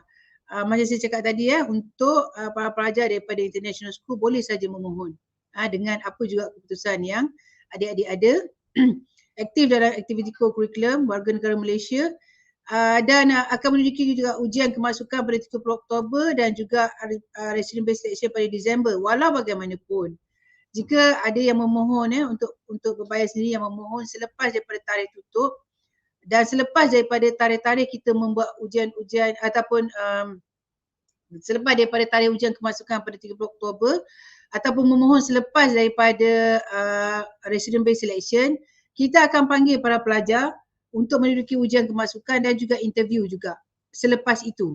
Jadi untuk pembiayaan sendiri ni ruang tu agak lebih longgar, boleh memohon bila-bila masa dan selagi mana ada tempat lah. Saya menggalakkan untuk memohon lebih awal, takut tempatnya dah penuh nanti dan kita akan panggil untuk ujian kemasukan dan juga interview kemudian tetapi untuk para pelajar berbayar sendiri ni saya juga menggalakkan sama ada daripada international school ataupun mana-mana sekolah lain, saya juga menggalakkan adik-adik untuk kata turut serta ataupun join di dalam program residence based selection kita sebab di situ kita dedahkan para pelajar ni tentang kehidupan di asrama yang sebenarnya. Yang sangat menarik dan boleh sertai pelbagai aktiviti yang akan mendedahkan para pelajar ni dengan pengalaman yang baru. Saya sangat menggalakkan Okey. Dan juga saya juga nyatakan di sini kelayakan permohonan ke tingkatan 2 hingga 5 dengan pembayaran sendirilah. Sama juga menunjukkan pencapaian akademik yang baik dan konsisten, aktif dalam aktiviti kurikulum, sihat tubuh badan, warga negara Malaysia dan menduduki ujian kemasukan diri dan temuduga di KYS. Itu untuk tingkatan 2 hingga 5. Dan cara memohon seperti mana saya nyatakan tadi, boleh pergi kepada admission link kita admission.kysm.edu.my ataupun boleh kontak nombor-nombor telefon yang tertera untuk keterangan yang lebih lanjut ataupun jika ada masalah dengan admission link tu boleh kontak nombor-nombor yang saya display lah. Okay. Ini saya nyatakan our partners yang maksudnya sponsor kita lah, badan-badan penaja dan juga yuran. Kita ada 2 badan penaja iaitu Yayasan Daya Diri dan juga Aziata. Mereka bersama-sama kita daripada tahun 2010 lagi. Walau bagaimanapun tempat untuk tajaan ini adalah sangat terhad. Jadi saya sangat-sangat menggalakkan ibu bapa semua untuk memohon dengan segera dan di admission link tu tadi boleh pilih semasa memohon di admission link tu tadi boleh pilih nak tajaan yang mana satu. Perlu tik tajaan yang mana satu sama ada Yayasan Daya Diri ataupun Aziata ataupun memilih untuk pembiayaan sendiri. Perlu ditandakan di situ pemilihan. Dan sebelum memilih, sila baca dengan detail segala informasi yang diberikan tentang kedua-dua badan tajaan ini. Mereka ada nyatakan dengan detail apa yang mereka tawarkan. Dan seterusnya ini adalah yuran. Yuran ini termasuk yuran asrama. Lebih kurang 39,500 setahun untuk lower form itu tingkatan 1, 2 dan 3. Dan untuk tingkatan 4 dan 5 yuran lebih kurang 4,500. Walau bagaimanapun deposit untuk tingkatan 4 ni untuk perform ni hanya kita ambil jika sekiranya pelajar baru yang masuk ke KYS ketika masuk ke tingkatan 4 ataupun 5. Jika sekiranya dah masuk pada tingkatan 1, kita tak akan minta lagi lah deposit. Deposit hanya bayar sekali sahaja. Okey. Dan ini adalah mode of payment ataupun cara-cara bayaran yuran yang kita tawarkan di Kolej Hasan Saad. Kita ada bayaran secara tahunan ataupun boleh memilih bayaran untuk mengikut semester, 4 semester seperti yang tertera. Juga boleh membuat 2 kali bayaran ataupun boleh membuat bayaran secara bulanan. Itu dibayar setiap 15 hari bulan. Dan kita juga berkolaborasi ataupun bekerjasama dengan RHB Credit Card dengan RHB Bank untuk menawarkan kredit card yang mana boleh digunakan untuk bayar yuran di Kolej Hasan Saad dengan selepas itu ditawarkan installment selama 24 bulan dengan 0% installment selama 24 bulan. Ya. Dan yang terakhir sekali daripada saya saya membuat kesimpulan apakah keistimewaan kita ataupun kelebihan kita di Kolej Hasan Saad. Yang pertama, especially design education program to bring the best in our students. Yang saya sebutkan tadi tentang accelerated learning program.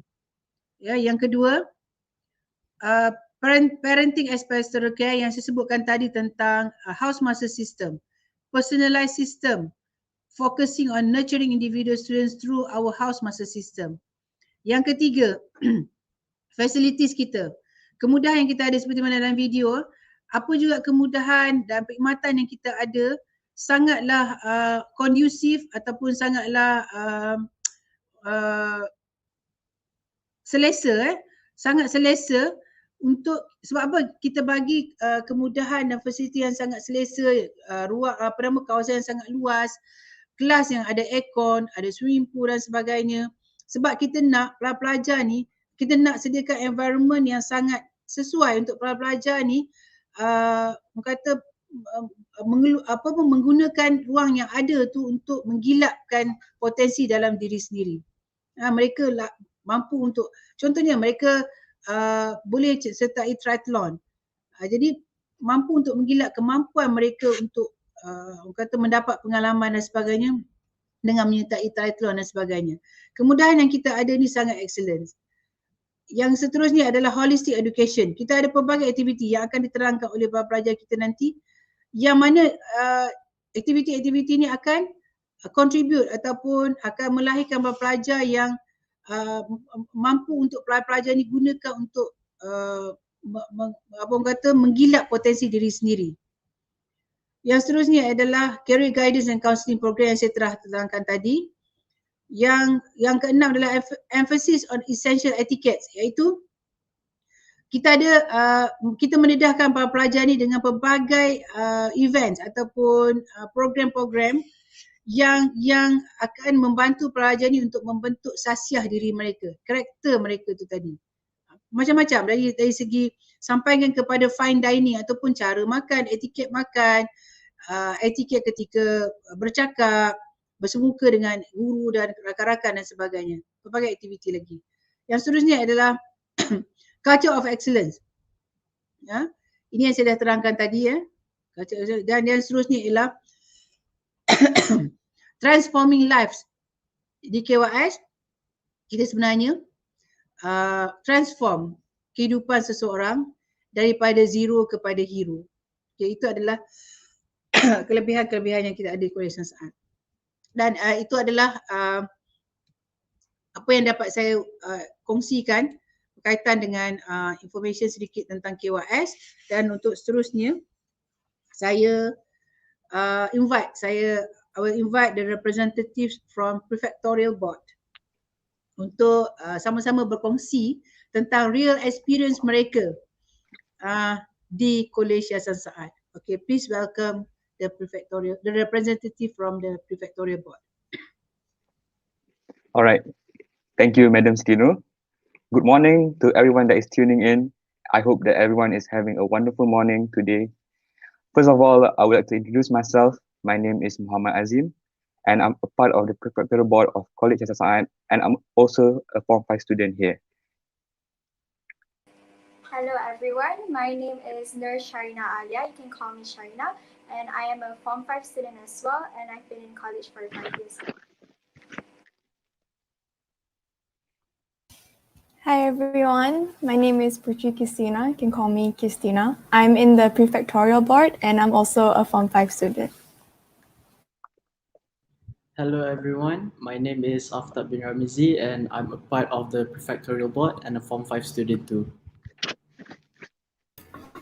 Hi everyone, I'm Jad Alfa and I'm also a Form 5 student here in Kolej Yayasan Saad. Okay, before we start, if any one of you have any questions, do comment in the YouTube live and we'll try to answer it along the way throughout our sharing session and also at the end of the Q&A, at the end during the Q&A. My part of the sharing would be about the student life here in Kolej Yayasan Saad. I will be giving an insight on how our day-to-day life is here in KYS. All right. First of all, we would start our day with a good breakfast, and also for the Muslim students, we start with subuh prayers, and we move along to morning assembly and then classes. Here in KYS, there is four types of assembly. Namely, there is the formal assembly, informal assembly, batch assembly, and also house assembly. Some of the activities that we do during assembly are spontaneous speeches and also students' presentation. Other than that, the principal will also address the students on formal assembly on Mondays so that the students will know what would happen in college throughout the week. Moving on, here in KYS, the typical academic hours is around 6 hours a day, where there is specific classes for each form and batch. But do not worry, because here in KYS there is floating classrooms. We amalkan floating classrooms ni sebab kalau tak nanti bosan lah kalau duduk dalam one classroom je. And there are other types of classrooms such as music studios, art studios, and also labs for science subjects. Here in KYS, the classrooms are very clean and is also air conditioned, which is extremely comfortable for the students. Moving on, after we have 6 hours of academic lessons, we go on to have lunch and also Zuhur prayers.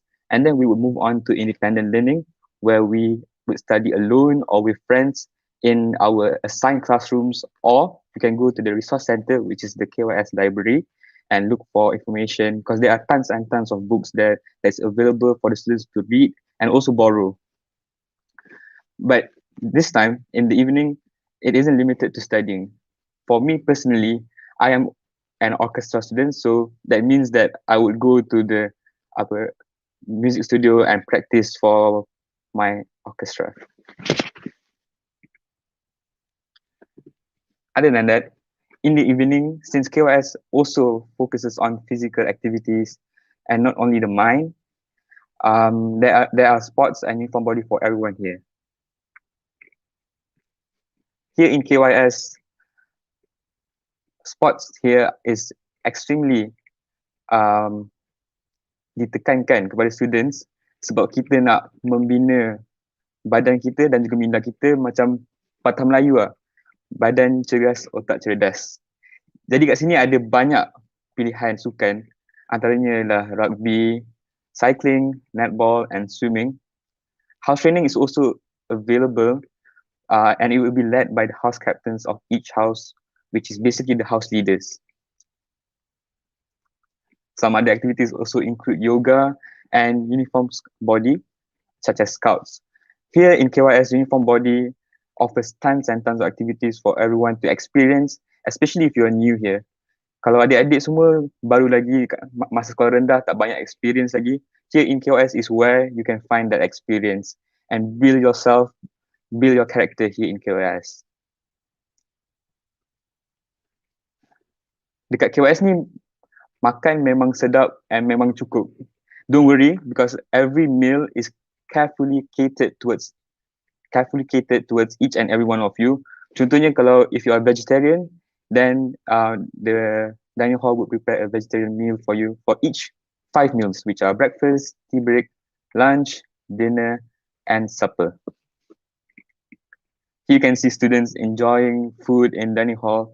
It's a communal seating where talking is encouraged, that bond can be built between the students. Other than that, high table is also practiced here in KYS, where students of different batches and different forms sit together so that they can talk and build their bonds in the house. After we have dinner and also Maghrib prayers, we will go on to prep. Prep here in KYS dijaga oleh house masters yang Madam Siti Ali cakap tadi, where they would keep track on students on what they are doing. But we are free to do most academic activities such as studying, group studies, or group projects that we need to do in order to succeed in our academics. Here you can see that the classrooms are well lit and also air conditioned, which enhances the experience because it's extremely comfortable. So we are able to learn more easily. One thing that I would like to emphasize on is that KYS students don't only know how to work hard, they also play hard, and they also know how to have fun while working. So because of that, during the weekends, we can organize and manage batch activities where we would go to the field, as you can see here, and do some activities that will build the bond between batch members and so make everyone a lot more happy so that because they can unwind from all the academic stress that was happening throughout the week. Other than that, house activities are also encouraged here in KYS. Here you can see some of the examples of house activities here. House activities are important because between batches, usually kalau kat sekolah lain ada the stigma of takut senior, but here in KYS we don't practice that because here in KYS we are like a family. Everyone here is open to talk to each and everyone here. Jadi kalau adik-adik baru masuk jangan takut senior. Jangan endahkanlah macam cerita-cerita yang kita dengar kat luar sana about boarding schools. Here in KYS it is a completely different experience.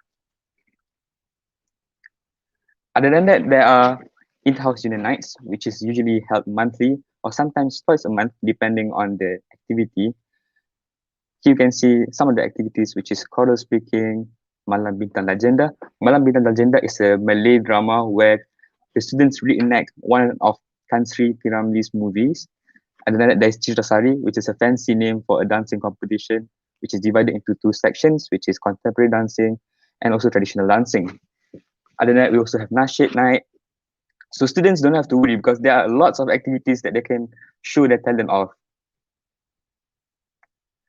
I think one of the most important cultures here in KYS is the culture of managing activities here. Because here students, you can see that each and every activity here is managed by students. So in a way, students are able to build their leadership skills, and also communication skills, critical thinking skills, and other soft skills. Other than that, lastly, on weekends, students are allowed outing. This is where parents can bring out their students, usually around Malacca, because there isn't much time for us to go around. And usually it's only 6 to 8 hours, so parents can bring out their children and spend some time so that the children can unwind and relax from KYS. Next, I will pass it to my friend Sharina Alia, which she'll be explaining about the facilities here in College Science. Okay, thank you Azim for the wonderful explanation on KYS students' life. Moving on, I'll be talking about the facilities provided by College Yayasan Said. So College Yayasan Said is an education center, a training facility, and basically a home away from home, which is, in other words, our second home.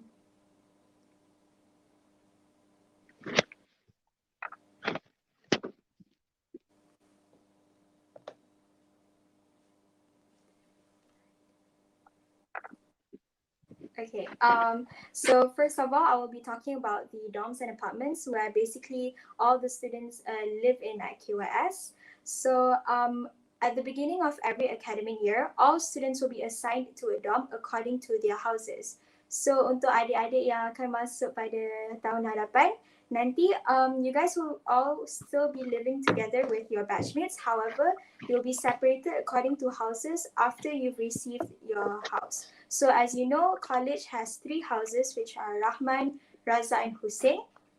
So for example, the first dorm would be for the Hussein kids, and then the second one would be for the Rahman kids. And then for the third dorm would be for the Raza students. Okay, so for the Form 2s to Form 4s, they'll still be separated according to houses. However, they will also mix with other batches. So for example, one dorm consists of 2 Form 2s, 3 Form 3s, and like 5 Form 4s, and so on. So this will also help strengthen the bond between batches and also house. As for apartments, it is slightly different from dorms as you'll get to have your own room, your own study desk, and also a living area. And there are a total of 5 boys dorm blocks, and 2 apartment blocks which are located near the dining hall. And as for girls, there are a total of 3 dorm blocks and 2 apartment blocks where the dorm blocks are located near to the academic venues, and as for the apartment blocks, they are located nearer to the dining hall. So washing machines are provided at the dorm and apartment area to allow students to do their own laundry. And then there's also ampayan for students to hang their clothes. There's also toilet for however, students will have to share with their dorm mates. There's also co-wave to supply water for students. And then there's also a study room where students can do their study and revision after school at the dorm and apartment area. Okay, next I'll be talking about the dining hall and the kitchen where we have our meals and where they prepare our meals. So College Yayasan Saad provides 5 meals per day, which firstly is breakfast, where we usually have it at around 7 to 8, and they usually serve us with kueh and with cereal, with nasi lemak on Thursdays. The nasi lemak is the best out of all. And then we have lontong, and then they also serve Western food like hash browns, baked beans, and eggs. And then they also serve bihun, nasi goreng. And then next, we also have a tea break where we usually have it at around 9 to 10. And it's a 30 minutes break where they serve us with kueh mueh like sugar donuts and popiah and all. Ada seorang nak tanya tilam KYS lembut ke? Well, tilam KYS memang lembut, tapi ada yang keras, so kena InsyaAllah lembut lah. Okay. So next, I'm still talking about dining hall. So the next meal will be lunch, which is after tea break, where they serve us with nasi blau, like nasi ayam. And then all students are encouraged to eat vegetables and fruits to maintain a healthy lifestyle. And then we have dinner where they serve us with nasi blau as well, like nasi with curry and daging soup. And then sometimes on special occasions they will also serve us chicken chop.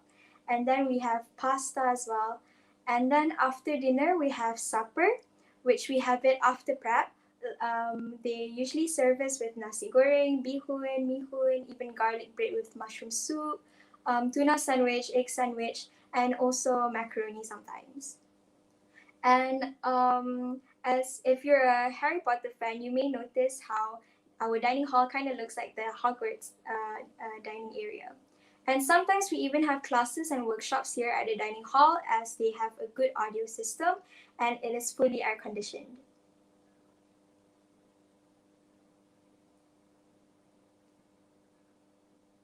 Okay, next I'll be talking about the locker area.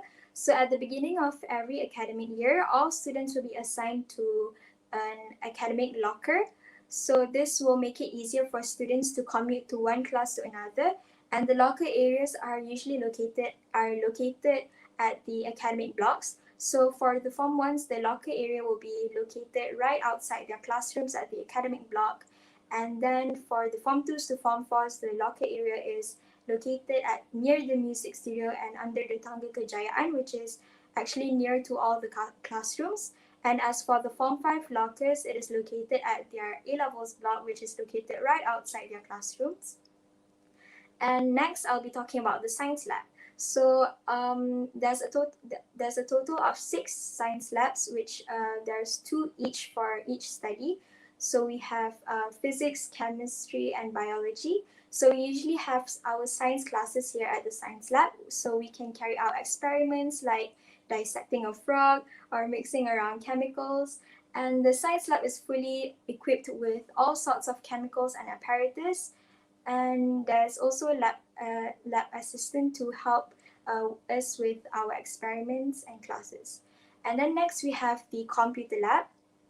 So we usually have our computer programming classes here where we learn about HTML, C++, Python, Scratch, and so on. And the computer lab provides students with high-powered desktops, enough for all students to use. Other than that, there's also MacBooks for students to use. However, students are not allowed to bring the MacBook out of the class as it is only allowed to be used for classes.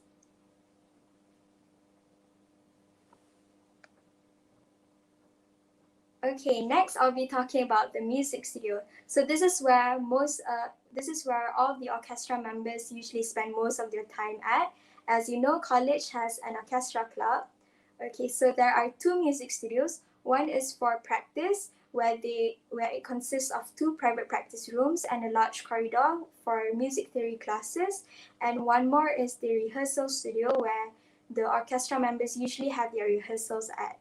So the music studio is fully equipped with all sorts of instruments, from the drums to piano to guitar to violin to cello to double bass, and even to brass and woodwind instruments like flute, clarinet, the alto saxophone, which I play, and trumpet, and so on. Fun fact, there are 4 members of orchestra here. So if you have any questions about orchestra, you can just ask at the comment section. And we also have our concert master here, which is Jad Alpha. So if you're interested in playing any instrument, you can just go to the music studio and request for permission to practice. And actually, once you enter college, you'll be assigned an instrument to practice and learn. And if you're really interested in playing that instrument, you can join the orchestra club. And there are school instruments provided for students to use in class, and the school instruments are serviced twice a year to maintain quality and hygiene. And students who own an instrument, they can also bring it to college and they can keep it safely at the music studio. Next, I'll be talking about the art studio. So this is where all the talented, creative students usually spend most of their time at. And we also have our art classes here. And palettes, brushes, and paint are all provided here at the art studio. And so far, we've received no complaint about these supplies. Students are also allowed to bring their art supplies. However, they can also borrow it from the art studio. And as you can see in the picture, there are a lot of artwork, amazing artwork displayed in the art studio. So you can also get your artwork recognized. In order to get your artwork displayed, you have to get recognized by your teacher, and your artwork could also be displayed in the foyer. So SPM art students usually spend most of their time here at the art studio to finish up their coursework for SPM. Next, we have the workshop. So this is where we usually have our Reka Bentuk dan Teknologi classes here, and it is fully equipped with all sorts of tools and equipments like the gergaji, the hammer, and so on. And the Form 3 students usually spend most of their time here at the workshop to complete their project for the PT3, where they are required to produce a product. So there are teachers here at the workshop to help the students with their project. Okay. Next, we have the resource center, which is basically the KYS library. So the resource center consists of 2 floors, which we have the top floor where usually things get serious, and it's always students usually use it to study. And then we have the bottom floor where students usually just come to chill. Okay, so for the bottom floor, students usually spend their leisure time here. There's also a printing service here, so students will not have to worry about bringing a printer to school to print their documents. There's also a laptop zone for students to use their laptop with exceptionally good Wi-Fi. And then we also have newspapers and monthly magazines provided here at the resource center. And then we have the top floor, where students usually spend most of their time here to study and do study alone and maybe read a book as a lot of books here are provided at the resource center top floor. And the girls will also have prep here at the resource center at night. Okay, next I'll be talking about the Great Hall where all formal events usually takes place here. And as what Azim mentioned before, we also have Monday morning formal assemblies. So we usually have our formal assemblies here at the Great Hall. And other than having assembly, we also have like formal talks like Kaiser talks. And then we also have competitions like Union Nights here. And other than that, students are also allowed to request to use the Great Hall. However, they will have to write a proposal and get approval from the school management. And examples of events that students have conducted here at the Great Hall are like movie nights and also girls' night, which was conducted by the Girl Guides. Next, we have the 300-meter swimming pool and the field. This is where sports activities usually takes place at. So as you all might not know, College Yayasan Said is well known for its 300-meter swimming pool, which is actually the longest in Southeast Asia. And there's also a 50-meter swimming pool. And don't worry if you don't know how to swim, as there are swimming coaches here to help teach you on how to swim. And at the end of every year, students are required to participate in the Founders Challenge where they have to swim for a certain distance. So for example, the Form 1s would have to swim for 300 meter, and then the Form 2s would have to complete a 600 meter, and so on, till Form 5 where they have to either swim for 3,000 meter or 5,000 meter. And safety is well taken care here as there are lifebuoys and lifeguards here on the ready. Then next we have the field. So we have a 400-meter bitumen track where we usually have running events here. And then we have 2 tennis courts and with a netball field, a football field, and a rugby field. And college is mostly active in netball and rugby. So usually every week, students will have a PE class where the girls will have to learn about netball and the boys will learn about rugby. And then we have the multi-purpose hall where all indoor sports are held here, like basketball, ping pong, fencing, and we also keep our athletic equipments here at the multi-purpose hall, like javelins, shot put, and so on. And there's also a gym, which is usually often used by the rugby players to train.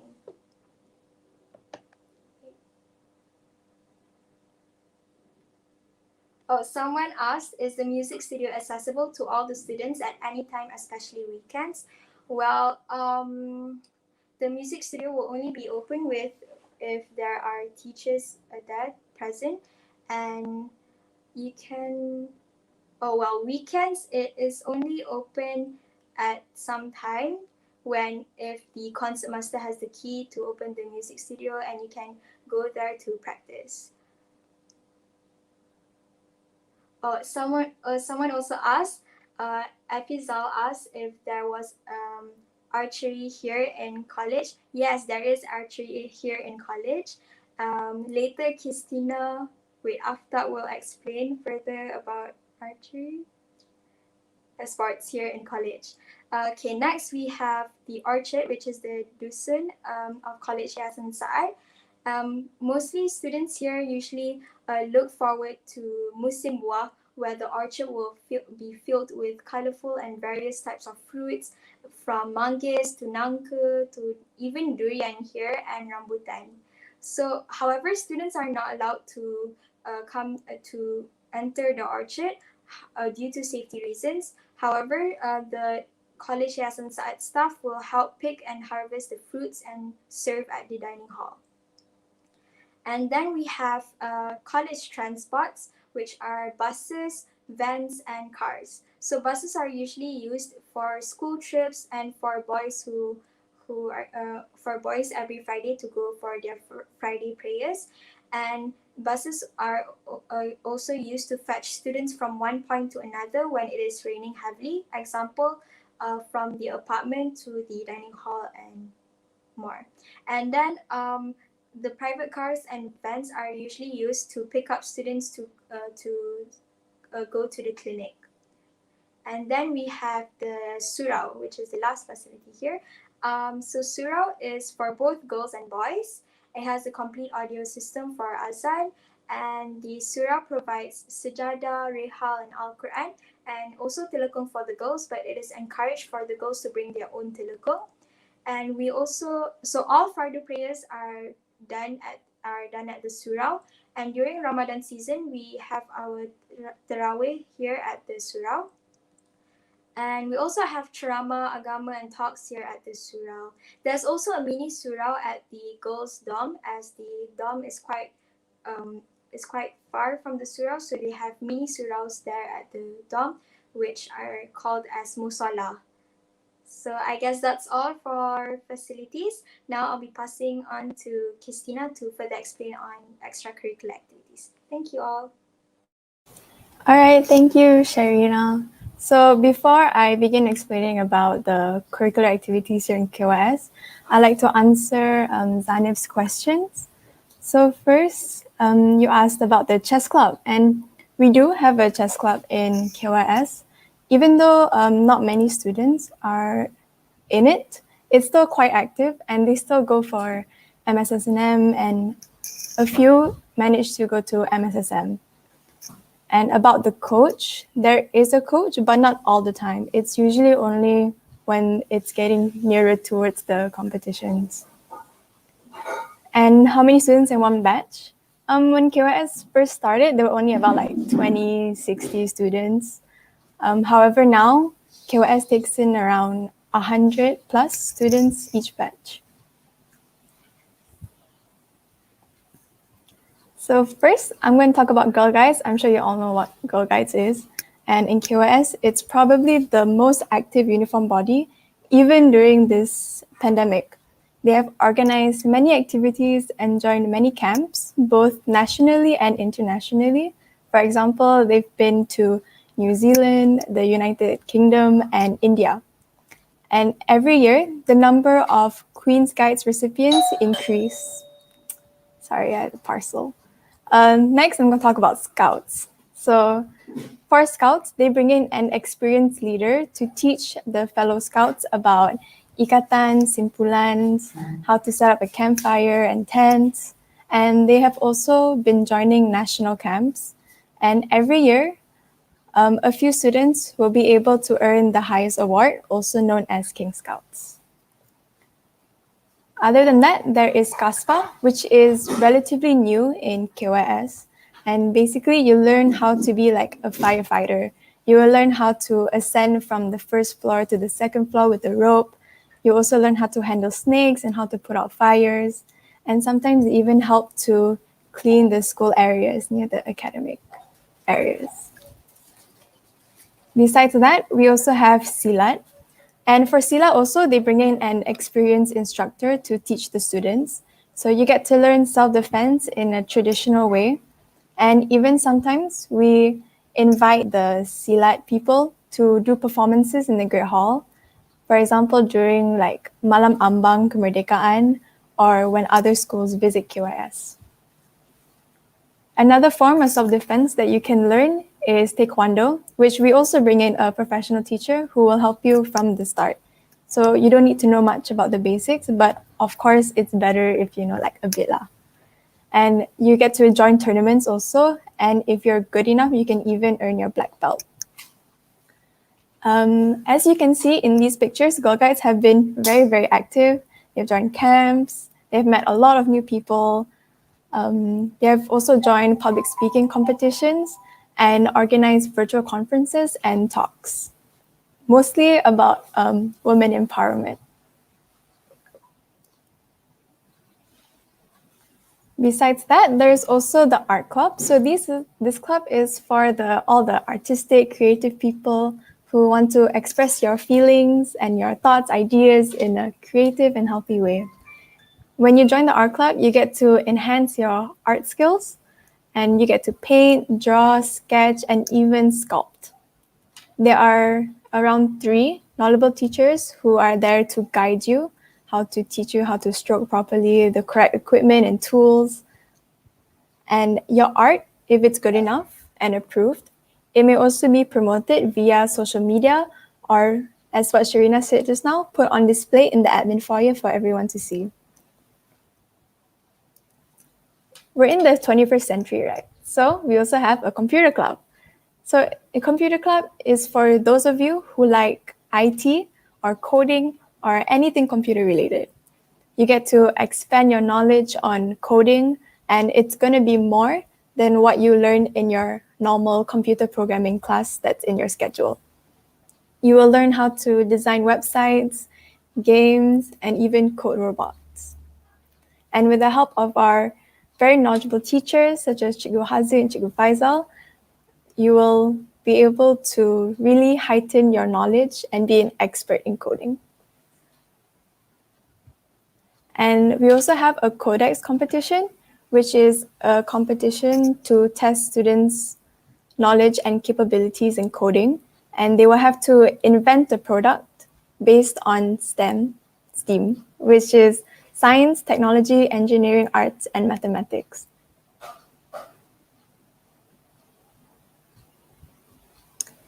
Next up, we have Debate Club.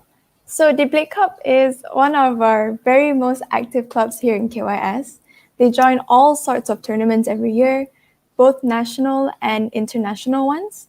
For example, the Asian Parliamentary, British Parliamentary, Taylor's Interschool, Malaysia Nationals, Swinburne Interschool, and Sunway Interschool.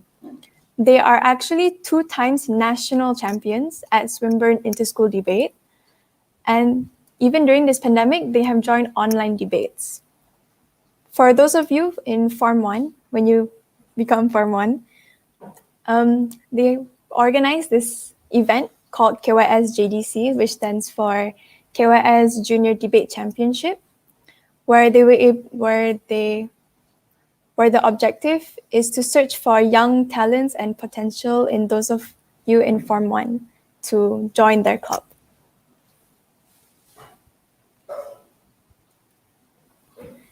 Next, we have WSC. So WSC is encouraged for everyone to join. You don't need to have much skill, whether you're smart or not, whether you're confident or not. WSC is encouraged for anyone to join. But this will be further explained by Jad Alpha later.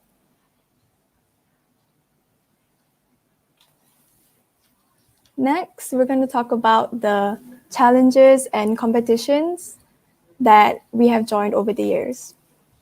First, we have Young Educators Challenge by Project ID. So this is a challenge to take online learning into your own hands. It's a national competition, and it's where students are required to design the most innovative online lesson in subjects like biology and mathematics. And last year, our representatives managed to win the competition, and they won most popular product innovation, yeah. We also have the Sunway Oxbridge essay competition, where, as it is in the name, you're gonna write an essay. And every year, many students of KYS join this competition. And at least one person will be able to earn top 3. And when you get top 3, you get to earn some prize money also. It's also a national competition. So those are examples of some virtual competitions as well, like online quizzes and things like that. We also have Model United Nations, also known as MUN, which is a simulation of the United Nations conference attended by students who are known as delegates. And they are assigned a country to represent in one of the United Nations numerous committees with preset topics to debate. So this MUN is also kind of like debate, but in here you are given a specific country to represent. So you also have to do some research of the background of the country you get. And this will help you to really expand your knowledge on world problems and countries that maybe you've never even heard of.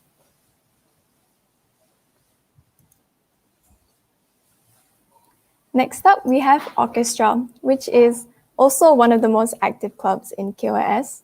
It is led by two experienced teachers who have brought the orchestra to a very prestigious level until this orchestra is also known as a symphony orchestra.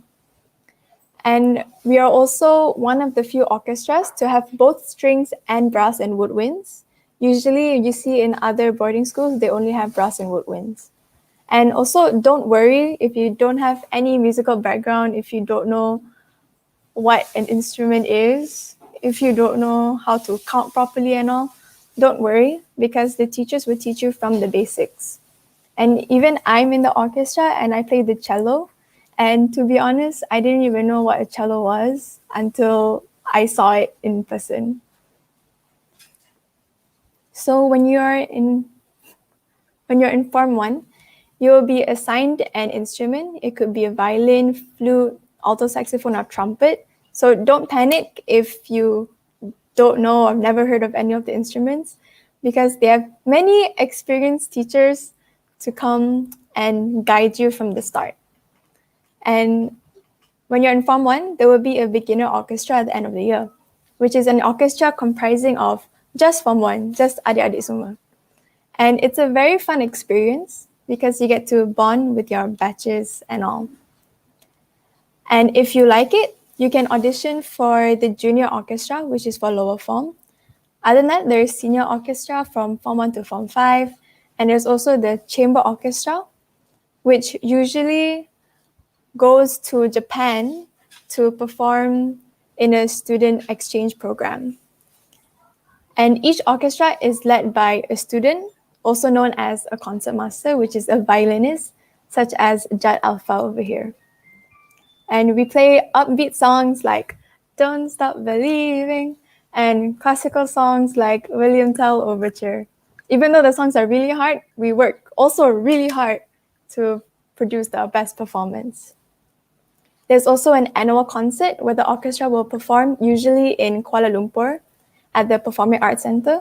But because of the pandemic last year, we only could perform at the Great Hall for students. But it was still fun because our friends semua hype us up in the crowd.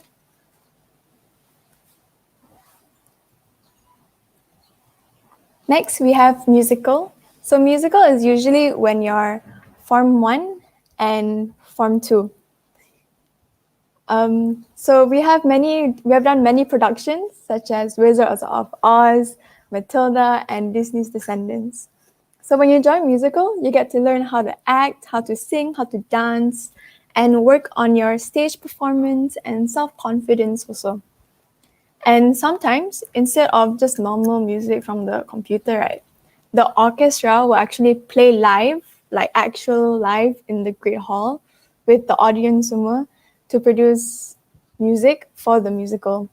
So it's a very fun collaboration that you get to see between two different teams, you know?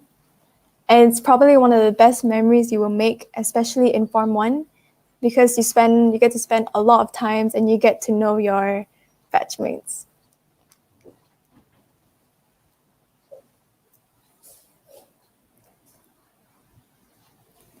There's a question from Aldrich asking whether Jad can play the violin. And yes, he can. If this was real life, I would ask him to play the violin for you. But itulah kan pandemic, online, mana boleh main violin, right? Kidding. Next, we have community service. First is X Factor. So X Factor is a program led by Aziata Foundation. So from Form 1 sampailah Form 5, you will have to participate in many activities. And even though these activities seem quite boring at first, eventually it will be really fun because you get to learn a lot of leadership skills, communication skills, teamwork, critical thinking, and creative thinking. And even sometimes you get to go out and explore Malacca. For example, when all of us were Form 2, we had to walk around Jonker Street and like interview the fellow Malaccans for a project. And it was really fun because even though I go to KYS, I never really get to explore Malacca. So it was a really nice experience. And there was also this one time where we had to go to Kuala Lumpur to Mereka to make board games and card games that we designed ourselves to be given to an orphanage for them to play and stuff. And at the end of the year, you get to go to Axiata Tower in KL for your last X Factor. And usually there are different themes each year. So contohnya Form 1, it's Amazing Race. Kira-kira you have to go to different spots in the tower. It's very fun. And then Form 2 is Harry Potter. And Form 3 is Star Wars. And sometimes in these activities, they even test your knowledge. So if you're a fan of Harry Potter and Star Wars, this is something to look forward to. Then we also have ARP, which is Anugerah Remaja Perdana. So as Madam Siti has mentioned just now, there's the Bronze Award when you're Form 2, Form 3. You get Silver in Form 4 and Gold in Form 5. So there are 4 important components to this, which is skills, sports, community service, exploration, and expedition. And it's a great bonding experience for you and your batchmates because you spend the whole day, you spend so many days working together. And you get to help out orphanages, you get to kayak, you get to scuba dive, and visit a lot of different places. And this is all to get your Duke of Edinburgh's award. Lastly, we have the AYTP graduation. So as I mentioned just now, from Form 1 until Form 5, you will have to join X Factor organized by Axiata.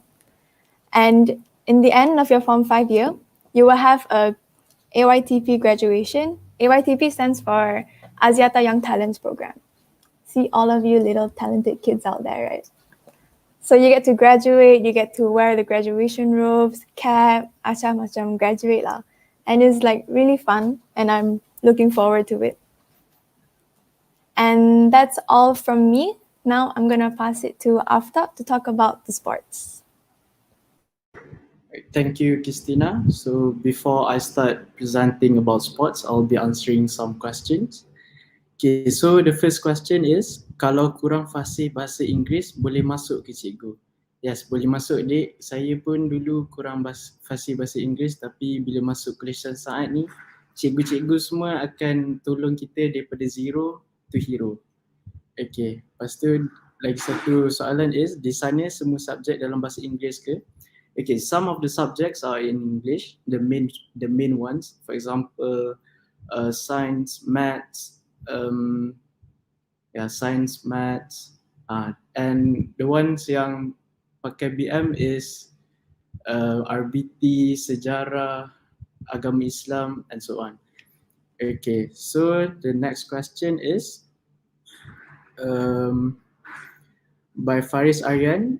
He asked that, do you mind to share a little bit about fencing and golf?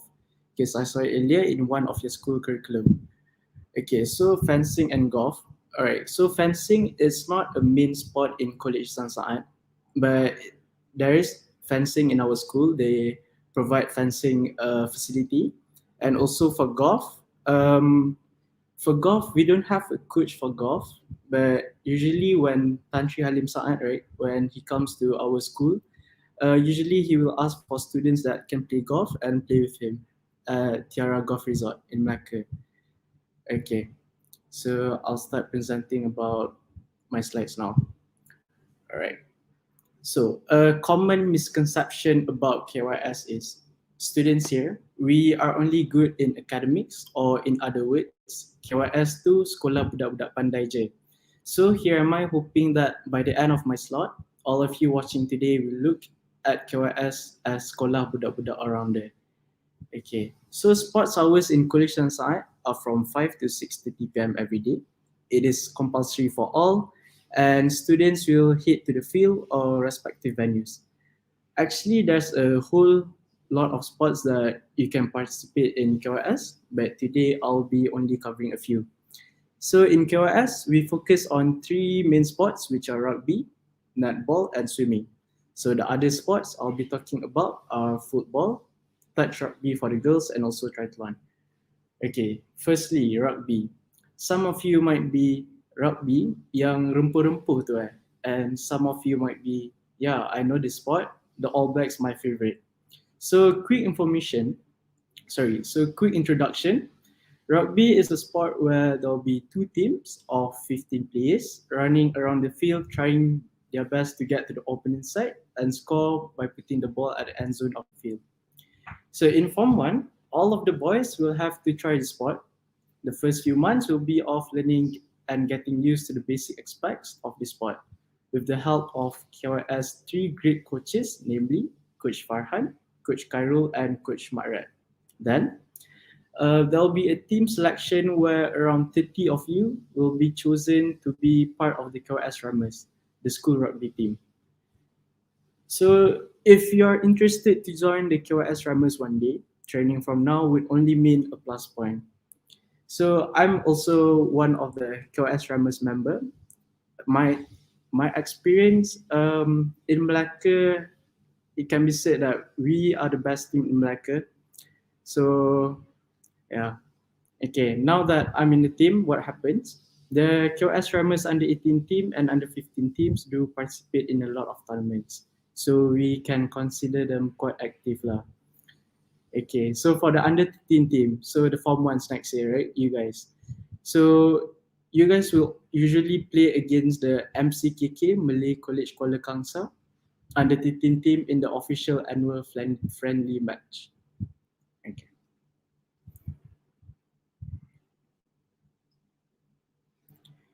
Alright, so this is one of our best KYS Runners representative, Nazmi Hanif. He said that bila kita masuk rugby ni, dia dah jadi macam family tau. Bukan nak klise tapi memang betul. Kita train sama-sama, sakit sama-sama, main game sama-sama, menang sama-sama, kalah sama-sama, nangis sama-sama dan tidur pun sama-sama. Okay. Alright. Moving on, netball is also a main sport in KYS. I'm pretty sure most of the girls here know what netball is because as far as I remember, it was quite famous. Masa dekat zaman sekolah rendah dulu, even the boys would play it. But for those who still don't know, yes, it's the one like basketball, but just you don't bounce or run with the ball. In KYS, as long as you are good and passionate enough, you can represent the school. During trainings, the players usually work on their footwork and passings after warming up together. Then they would play amongst themselves, under 15 versus under 18, for example, to improve the chemistry. So coaching them currently is Coach Aisha, who is close to a professional. She is always the best when it comes to correcting mistakes and implementing new strategies.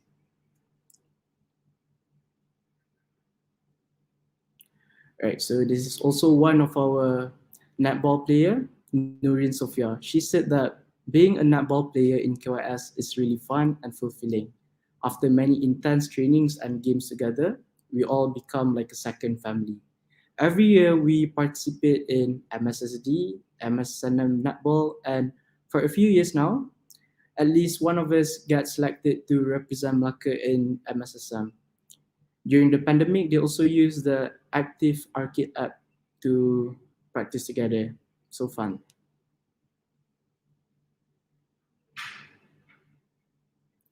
Okay. Rugby, netball, so now swimming. Every KYS student who enrolls must learn how to swim. So the keyword here is learn. So it doesn't matter if you can even stay afloat if you're to jump into a pool right now. There will be really good swimming coaches, namely Coach Farah and her team, to teach you how to properly swim. You will literally be guided from zero to hero. And by the end of your first year, you have to swim the full length of the 300-meter swimming pool.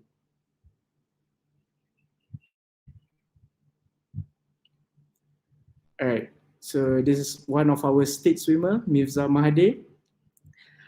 He said that trainings are usually conducted 4 days in a week, 6 days if a tournament or competition is coming up.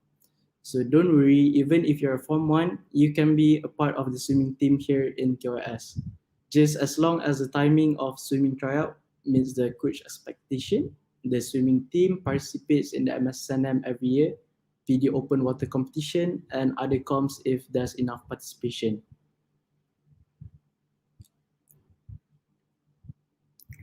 Alright, so okay, maybe maybe one of you girls right now are like this, ish, kenapa boys je boleh main rugby kan? Nak try juga bawa bola pas lari. Saya tak cukup tinggi nak main netball. Okay, so for example lah, right? So there you go, we have touch rugby in College Hasan Said. So the difference between rugby and touch rugby is that in rugby there will be tackling, but in touch rugby there will be no tackling. So we replace the tackles with touch. When you carry a ball and someone touches you, you have to set the ball down for your teammates to pick it back up and play on. So during sports hours, the players usually do a bit of passing drills, then play a few games. As touch rugby is quite new to KYS, it was existed in 2018, I think, yeah. So these players, they don't have a proper coach assigned to them yet, but just when the discussion were going to bring in one, then COVID-19 strike. So yeah.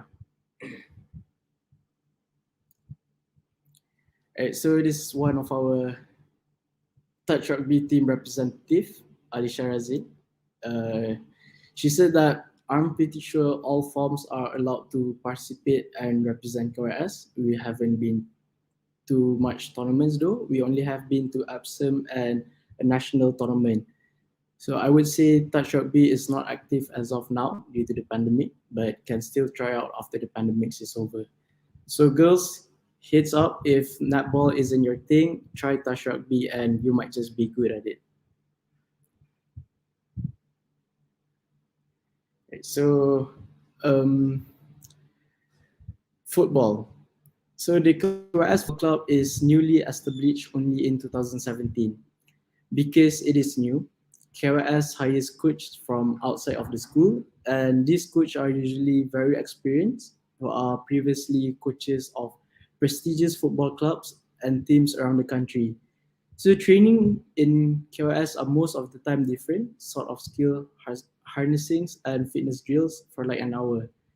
And then the good part, will be split into two teams, and then they get to play against each other. So it will help in building chemistry also.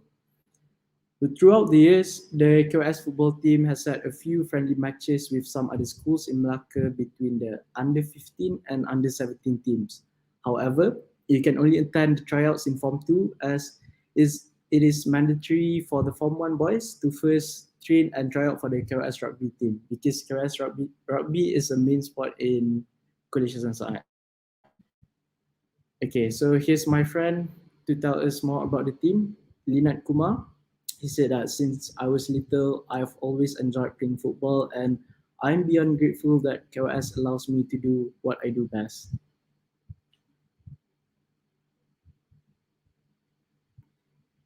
All right, so lastly, the school triathlon. So the school triathlon team has had a good reputation among popular triathlon or duathlon event in Malaysia. So basically triathlon ni dia akan start with swimming, and then start with cycling, and lastly running. So dia akan combine three sports in dia akan combine 3 to 1. So 3 in 1 sport, and it's called triathlon. So training at school is always intense but rewarding and enjoyable.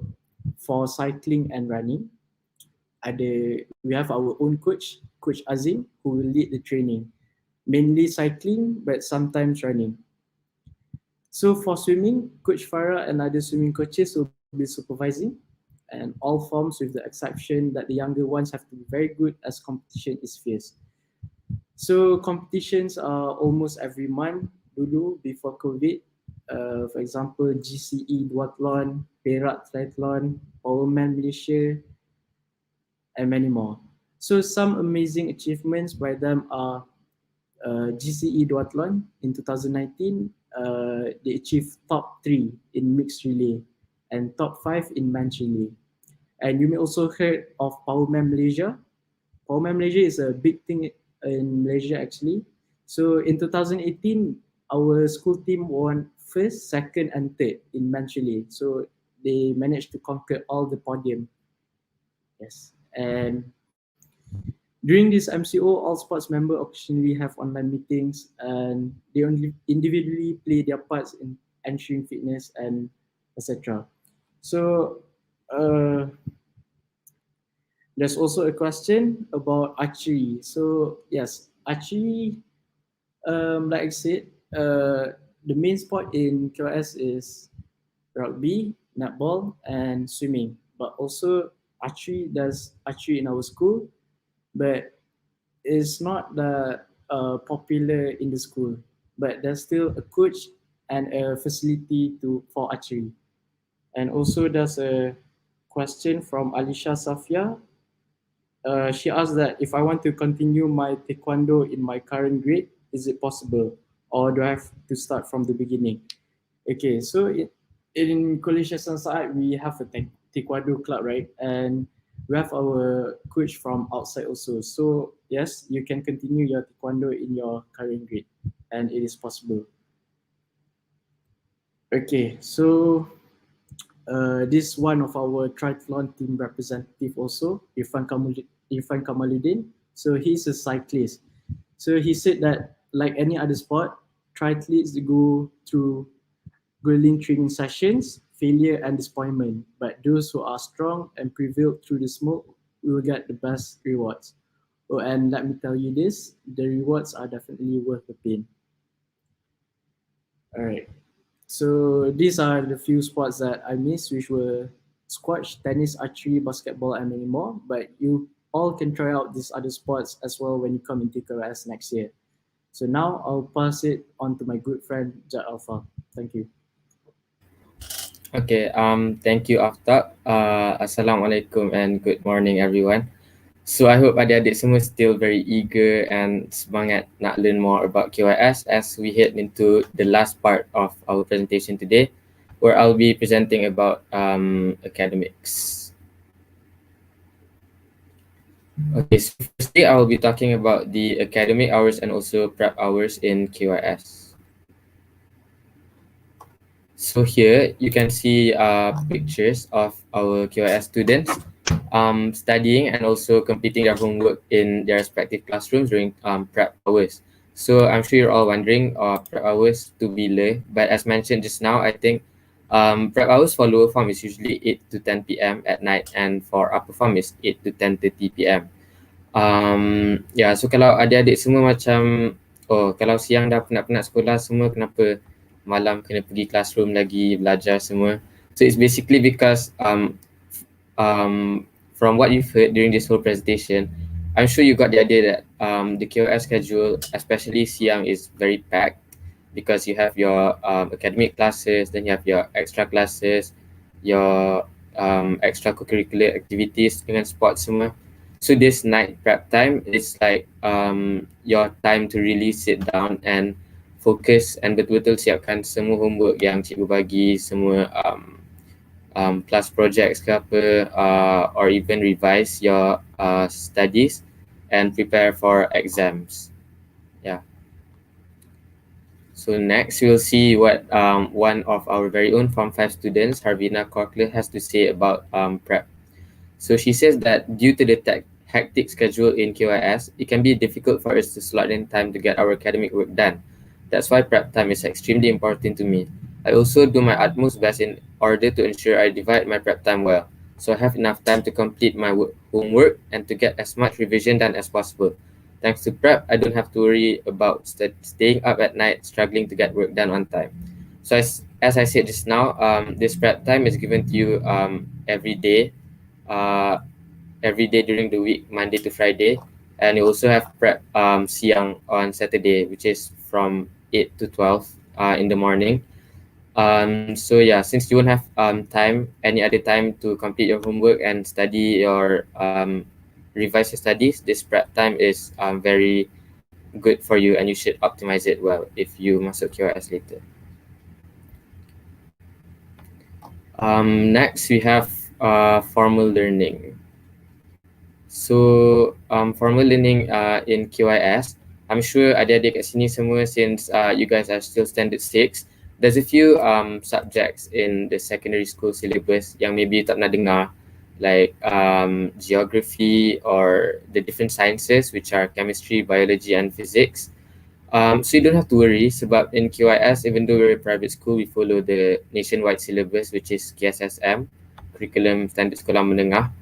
And the teachers here are all very qualified to teach you the subjects, so you don't have to worry.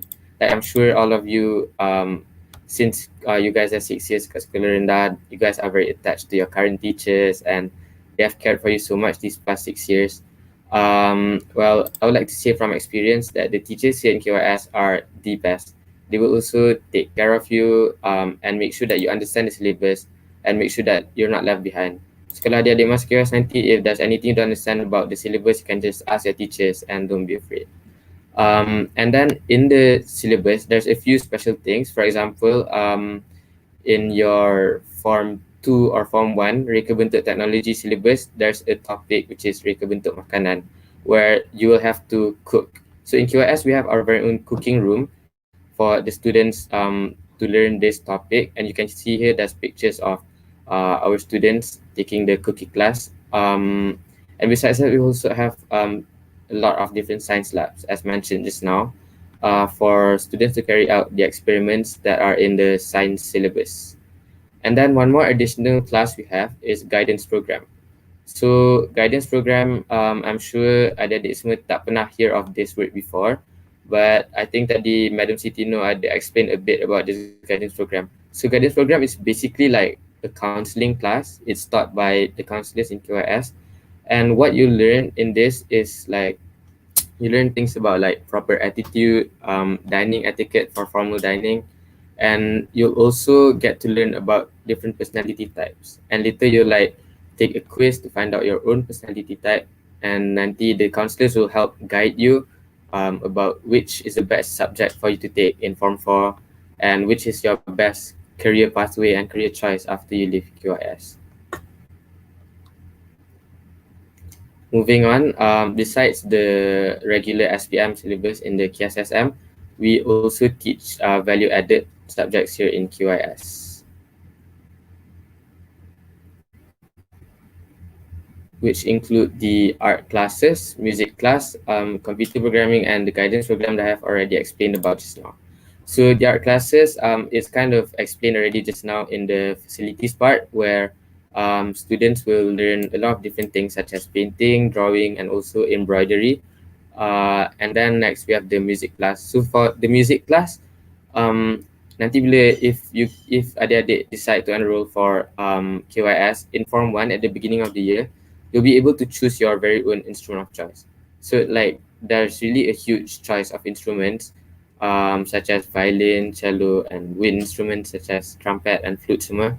So it really doesn't matter because most KYS really, we didn't have any or very little music background before entering KYS, and the teachers there will teach you how to play your instrument of choice like from zero, from scratch. So you wouldn't have to worry about that. And then next we have computer programming, which has also been explained a little bit just now, where students will learn various programming languages in classes. So in Form 1, you'll start off with the simple languages such as HTML and Scratch. And then nanti when you progress in upper form, you will learn more complex programming languages such as C++. And for the guidance program, I have already explained about it just now. Next, we have the IGCSE. So IGCSE is basically an extra exam which you will take in Form 5. It's an extra qualification that you can use after college besides SPM. And like mesti adik-adik tertanya like, oh kalau dah ada SPM kenapa kena ambil IGCSE lagi? So basically like as you might know, IGCSE is a international syllabus. So you're actually learning things from the international syllabus when you take IGCSE in college later.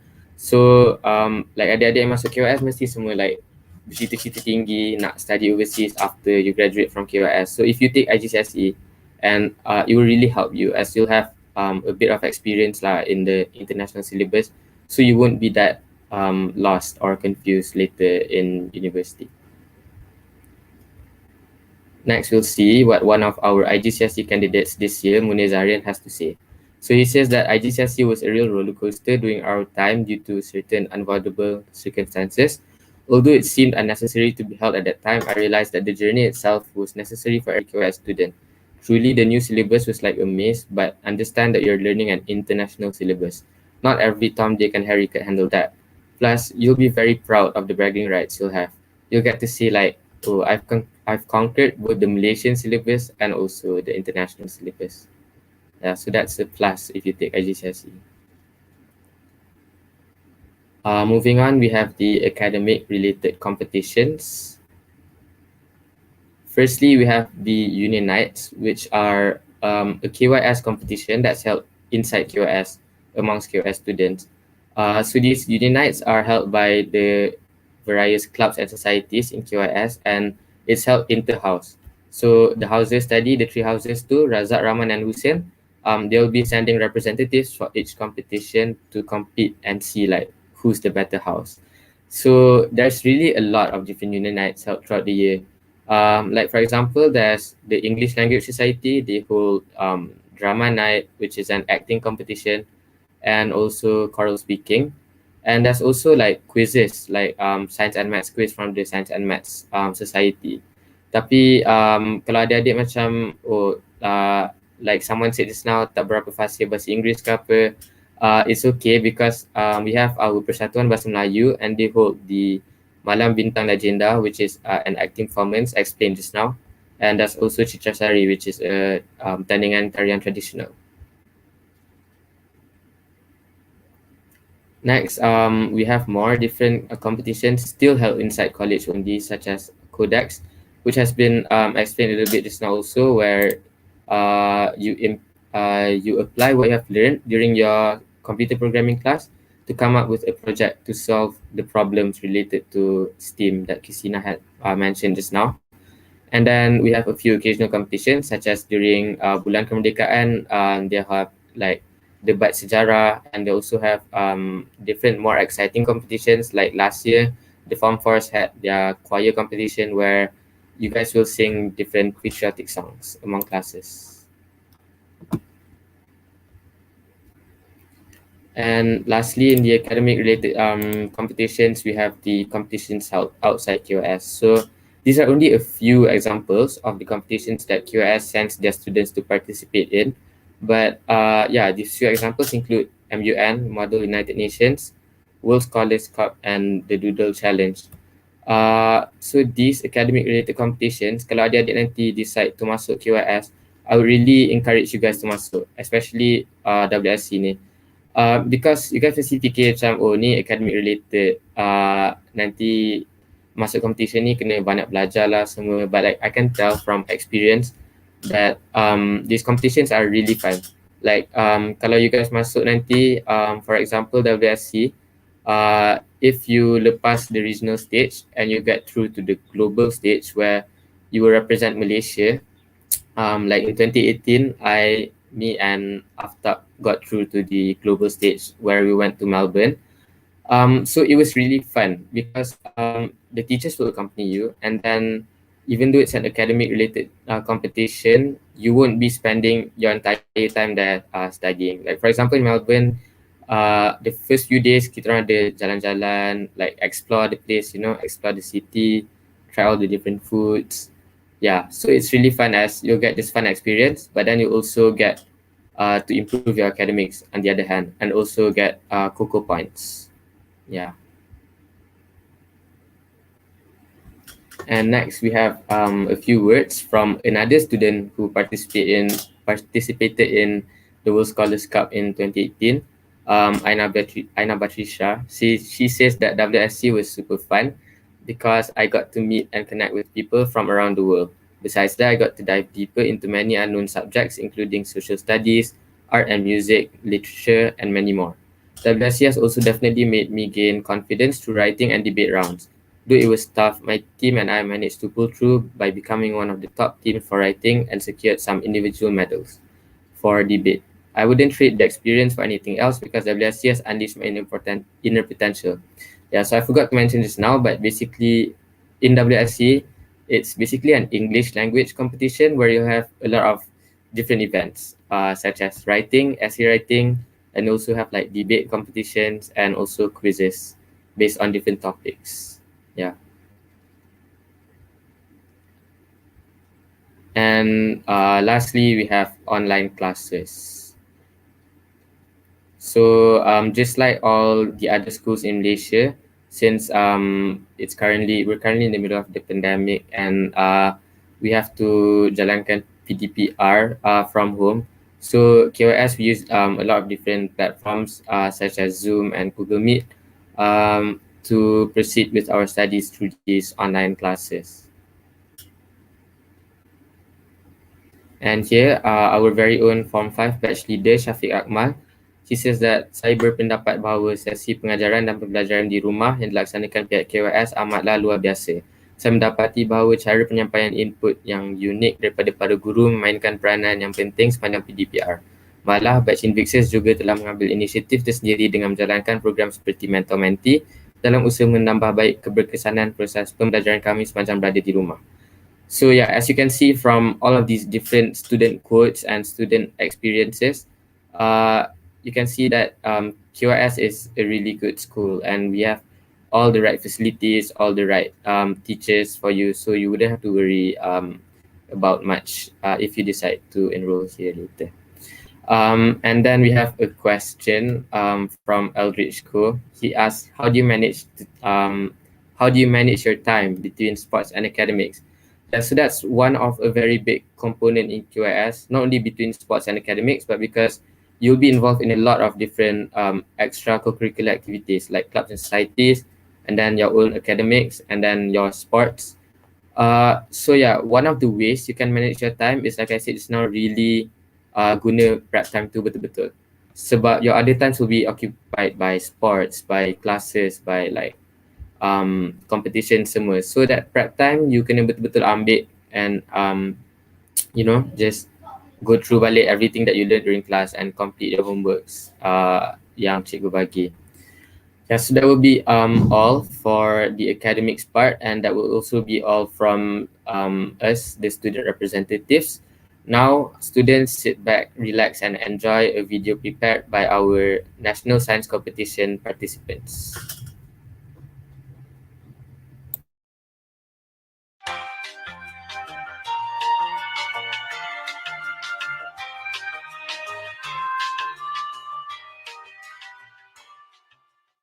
COVID-19 is a pandemic that has caused a large amount of deaths. Truth be told, a pandemic is something that we humans have dealt with before in the past, and the consequences were similar time after time. For instance, the Black Death, flu pandemic, smallpox, and many more. As you can see, we should have been experienced enough to be able to contain these pandemics ages ago. But for some reason, we have not. What makes it so hard for a community to handle a pandemic? Firstly, the growth rate of transmission usually increases drastically, causing an exponential increase in case count. This is a graph that shows the number of cases against time. As you can see, the number of cases increases steadily at a low rate, and with time, boom, the graph becomes steeper and steeper, and the cases are now uncontrollable. Other than that, the spreading of the virus is also unpredictable. Back to the graph. The area of low gradual increase can last for a long period and spike in a matter of weeks or even days, or vice versa. A year ago, the world didn't see COVID-19 as a life-changing pandemic, but look at us now, pitching our ideas through this video. Another main factor that has to be taken into account for is the variability of mediums that transmit these viruses. Lastly, vaccines for a novel virus usually take a long time to be developed. It is unwise for us just to wait for one. So, what can we do prior to a vaccine? To contain a pandemic, we have to have early detection to prevent a spike in case count, practice good hygiene, as well as self-isolation and social distancing to prevent transmission through mediums. Here's our proposition to tackle the first step, which is early detection. Artificial intelligence can be implemented through machine learning in achieving early detection of a pandemic. How it works is that an AI system is fed a large amount of information, or also known as big data, on symptoms of existing diseases. After that, the system will find patterns based on given information and learn how to identify those diseases. The system will then be implemented in hospital databases and it scans for anomalies in them. For instance, a diagnosed disease but with a slight difference in terms of symptoms. This may seem insignificant at first, but paired with another digital system that finds repetitions of said disease in the same location, a pandemic can be detected early and actions can be taken to minimize the outbreak. Like every other idea, our system comes with its pros and cons. Firstly, the digital system works very fast and efficiently while requiring less manpower. On the other hand, it requires a lot of maintenance and is very hard to implement as it requires a huge amount of prerequisite data. In conclusion, we must contribute our ideas in order to preserve the safety of our community. Malaysia, prihatin. So that is all from us, and I would like to hand it back to Madam Siti Noor. Okay, thank you Azim, Jad Alfa, Aftab, Putri Christina and Sharina Alia for the very interesting experience, for the very interesting sharing of your experience in KYS. And I hope that students, Standard 6 students will be more interested to apply to join KYS, right? So now it's come to the question and answer session, the last session. So you can still type the question if you would like to ask more question, but while waiting for the others to post more question, we will answer a few questions. Let us have Aina Hazika. Is it true KYS has the longest swimming pool in Malaysia? The longest swimming pool in Asia, actually 300 meters. It's not in Malaysia only, but in Asia. We have, like what I said, we have 50 meters swimming pool and we also have 300 meters swimming pool. Alright, the second question, Noraini Abdullah, kalau kurang fasih bahasa Inggeris boleh masuk ke cikgu, di sana semua subjek. This one has been answered by one of the representative just now. I just want to elaborate a little bit that we encourage students yang tak fasih berbahasa Inggeris to join us because here we will teach you, we will apa orang kata give you apa nama ni, help you, actually will assist you and help you to be fluent in English.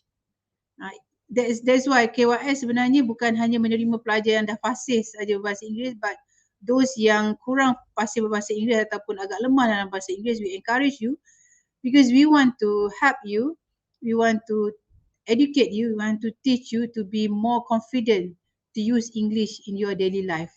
And then adakah semua subjek dalam bahasa Inggeris macam di explain tadilah, contohnya pengetahuan agama Islam, sejarah, bahasa Malaysia, geografi, itu semua tu dalam bahasa Malaysia, but those sciences subject will be taught in English because kita macam saya cakap tadi kan, kita ada elemen international curriculum, so kita kena ajar dalam bahasa Inggeris.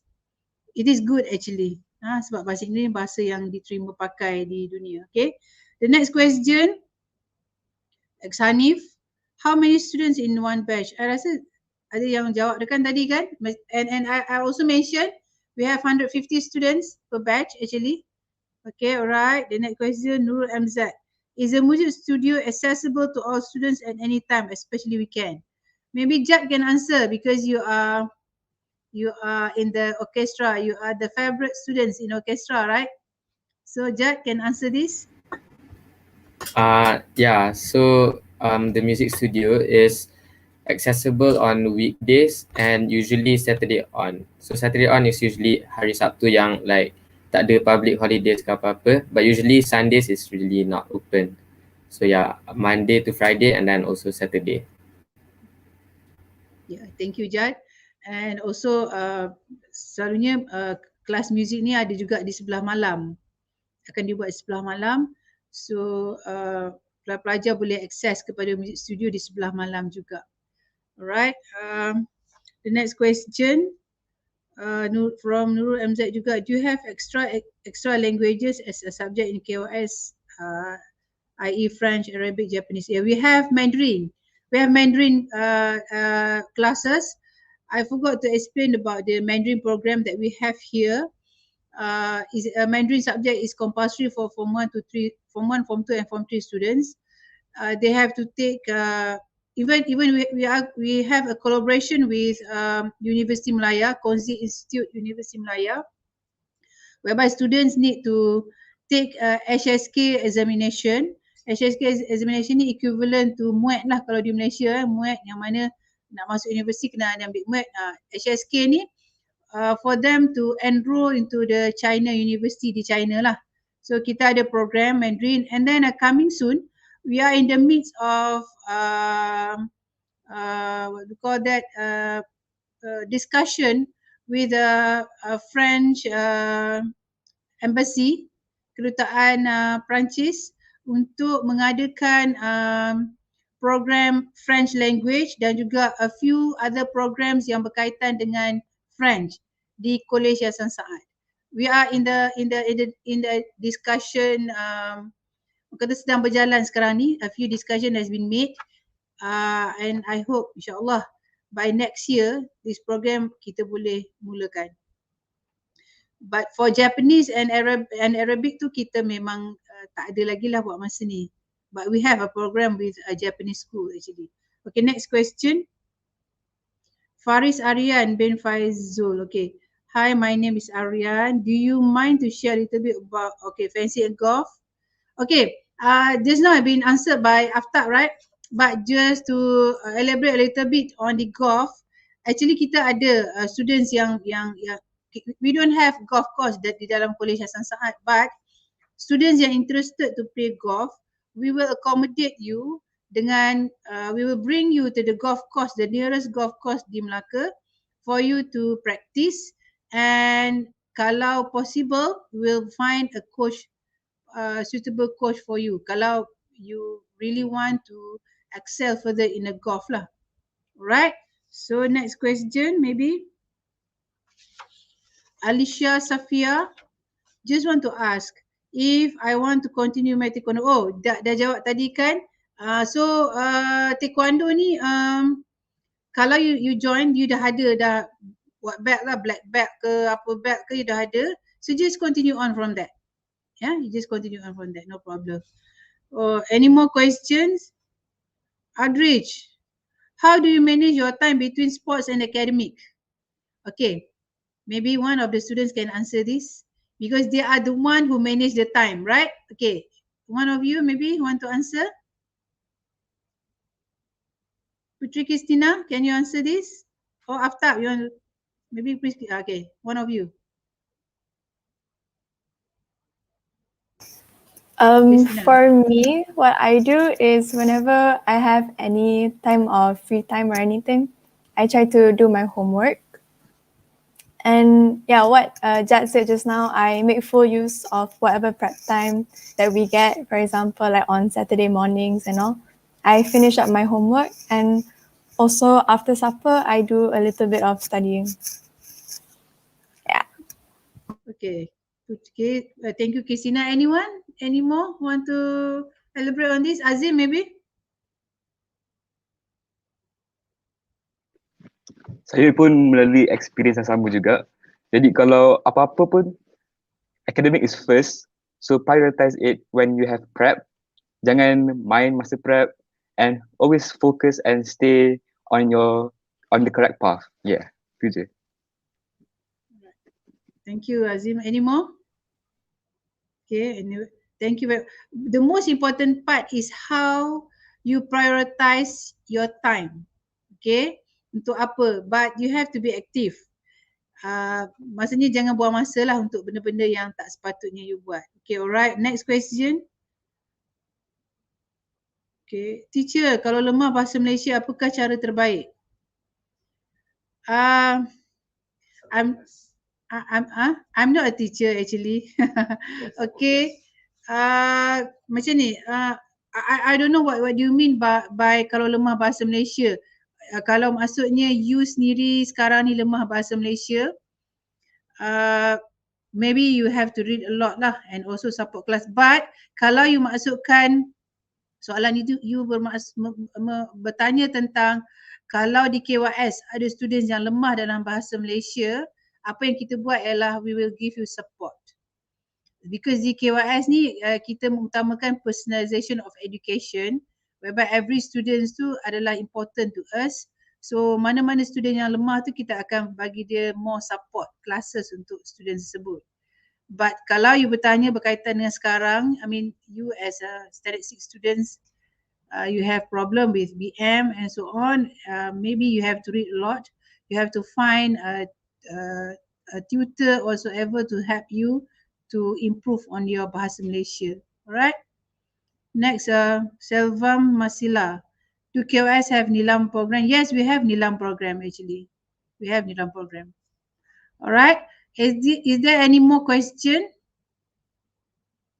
Okay, if there is no more question, then you can share to all students, all standard 6 students, teachers, parents. You can share this YouTube link with your other friends and relatives who are interested to know about KYS. You can share them. In fact, for teachers, I think teachers of these schools, of these 5 schools, you can you can share the link with your students. Ask your student to kata keep on watching, boleh tengok berkali-kali YouTube ni, link YouTube ni supaya faham apa yang kita share dan boleh share dengan seramai kawan-kawan ataupun sahabat kita yang lain ataupun saudara mara yang kita ada lah. So I think we are sorry to inform you that we have come to the end of the session. We would once again wish a big thank you and appreciation to all headmasters, counselors, teachers, parents, and the most wonderful standard 6 students of SK Convent Green Lane Pinang, SK Taman Tun Dr Ismail 1 Kuala Lumpur, SK Bandar Teknologi Kajang Selangor, SK Medini Johor Bahru, and SK Convent Muar Johor, and a parent from Idrisi International School for stay tuned with us from the beginning. It takes quite a long hours because we have a lot to share. And we hope to see all of you face to face during our entrance test and residence space selection, inshallah. All right, and then please do visit, like and follow our social media platforms, our Facebook, our IG, our YouTube channel, and also our Instagram for more updated information and activities. We will share almost every day. We'll share new things with you all. And also we would like to welcome all parents and students to come and visit us once after the lockdown is lifted. We hopefully the pandemic is will apa orang kata akan tamat. Okay, no more pandemic after this, and the lockdown is lifted. PKP tak ada lagi dan boleh merentas negeri, and we welcome our parents and students to come and visit us. So you can contact the numbers yang display now, the numbers that we display now for an appointment. Before you come, please call and make appointment, sebab kalau datang macam tu saja kita mungkin susah nak benarkan masuk dalam keadaan sekarang ni. Sebab kita, so better call, buat appointment dulu, and then you can come and visit us. Alright, and for students, you can have your e-certificate. For students who join this session, you can have your e-certificate yang kita dah upload. Type in your name and you can print the certificate. Alright, so with that, I would say thank you very much once again. Hope to see you again, and I would again remind you all to apply. Cepat-cepat apply because tempat tak banyak. Okay, so please apply as soon as possible. And this is the end of our presentation. Stay safe. Thank you and Assalamualaikum. Bye-bye.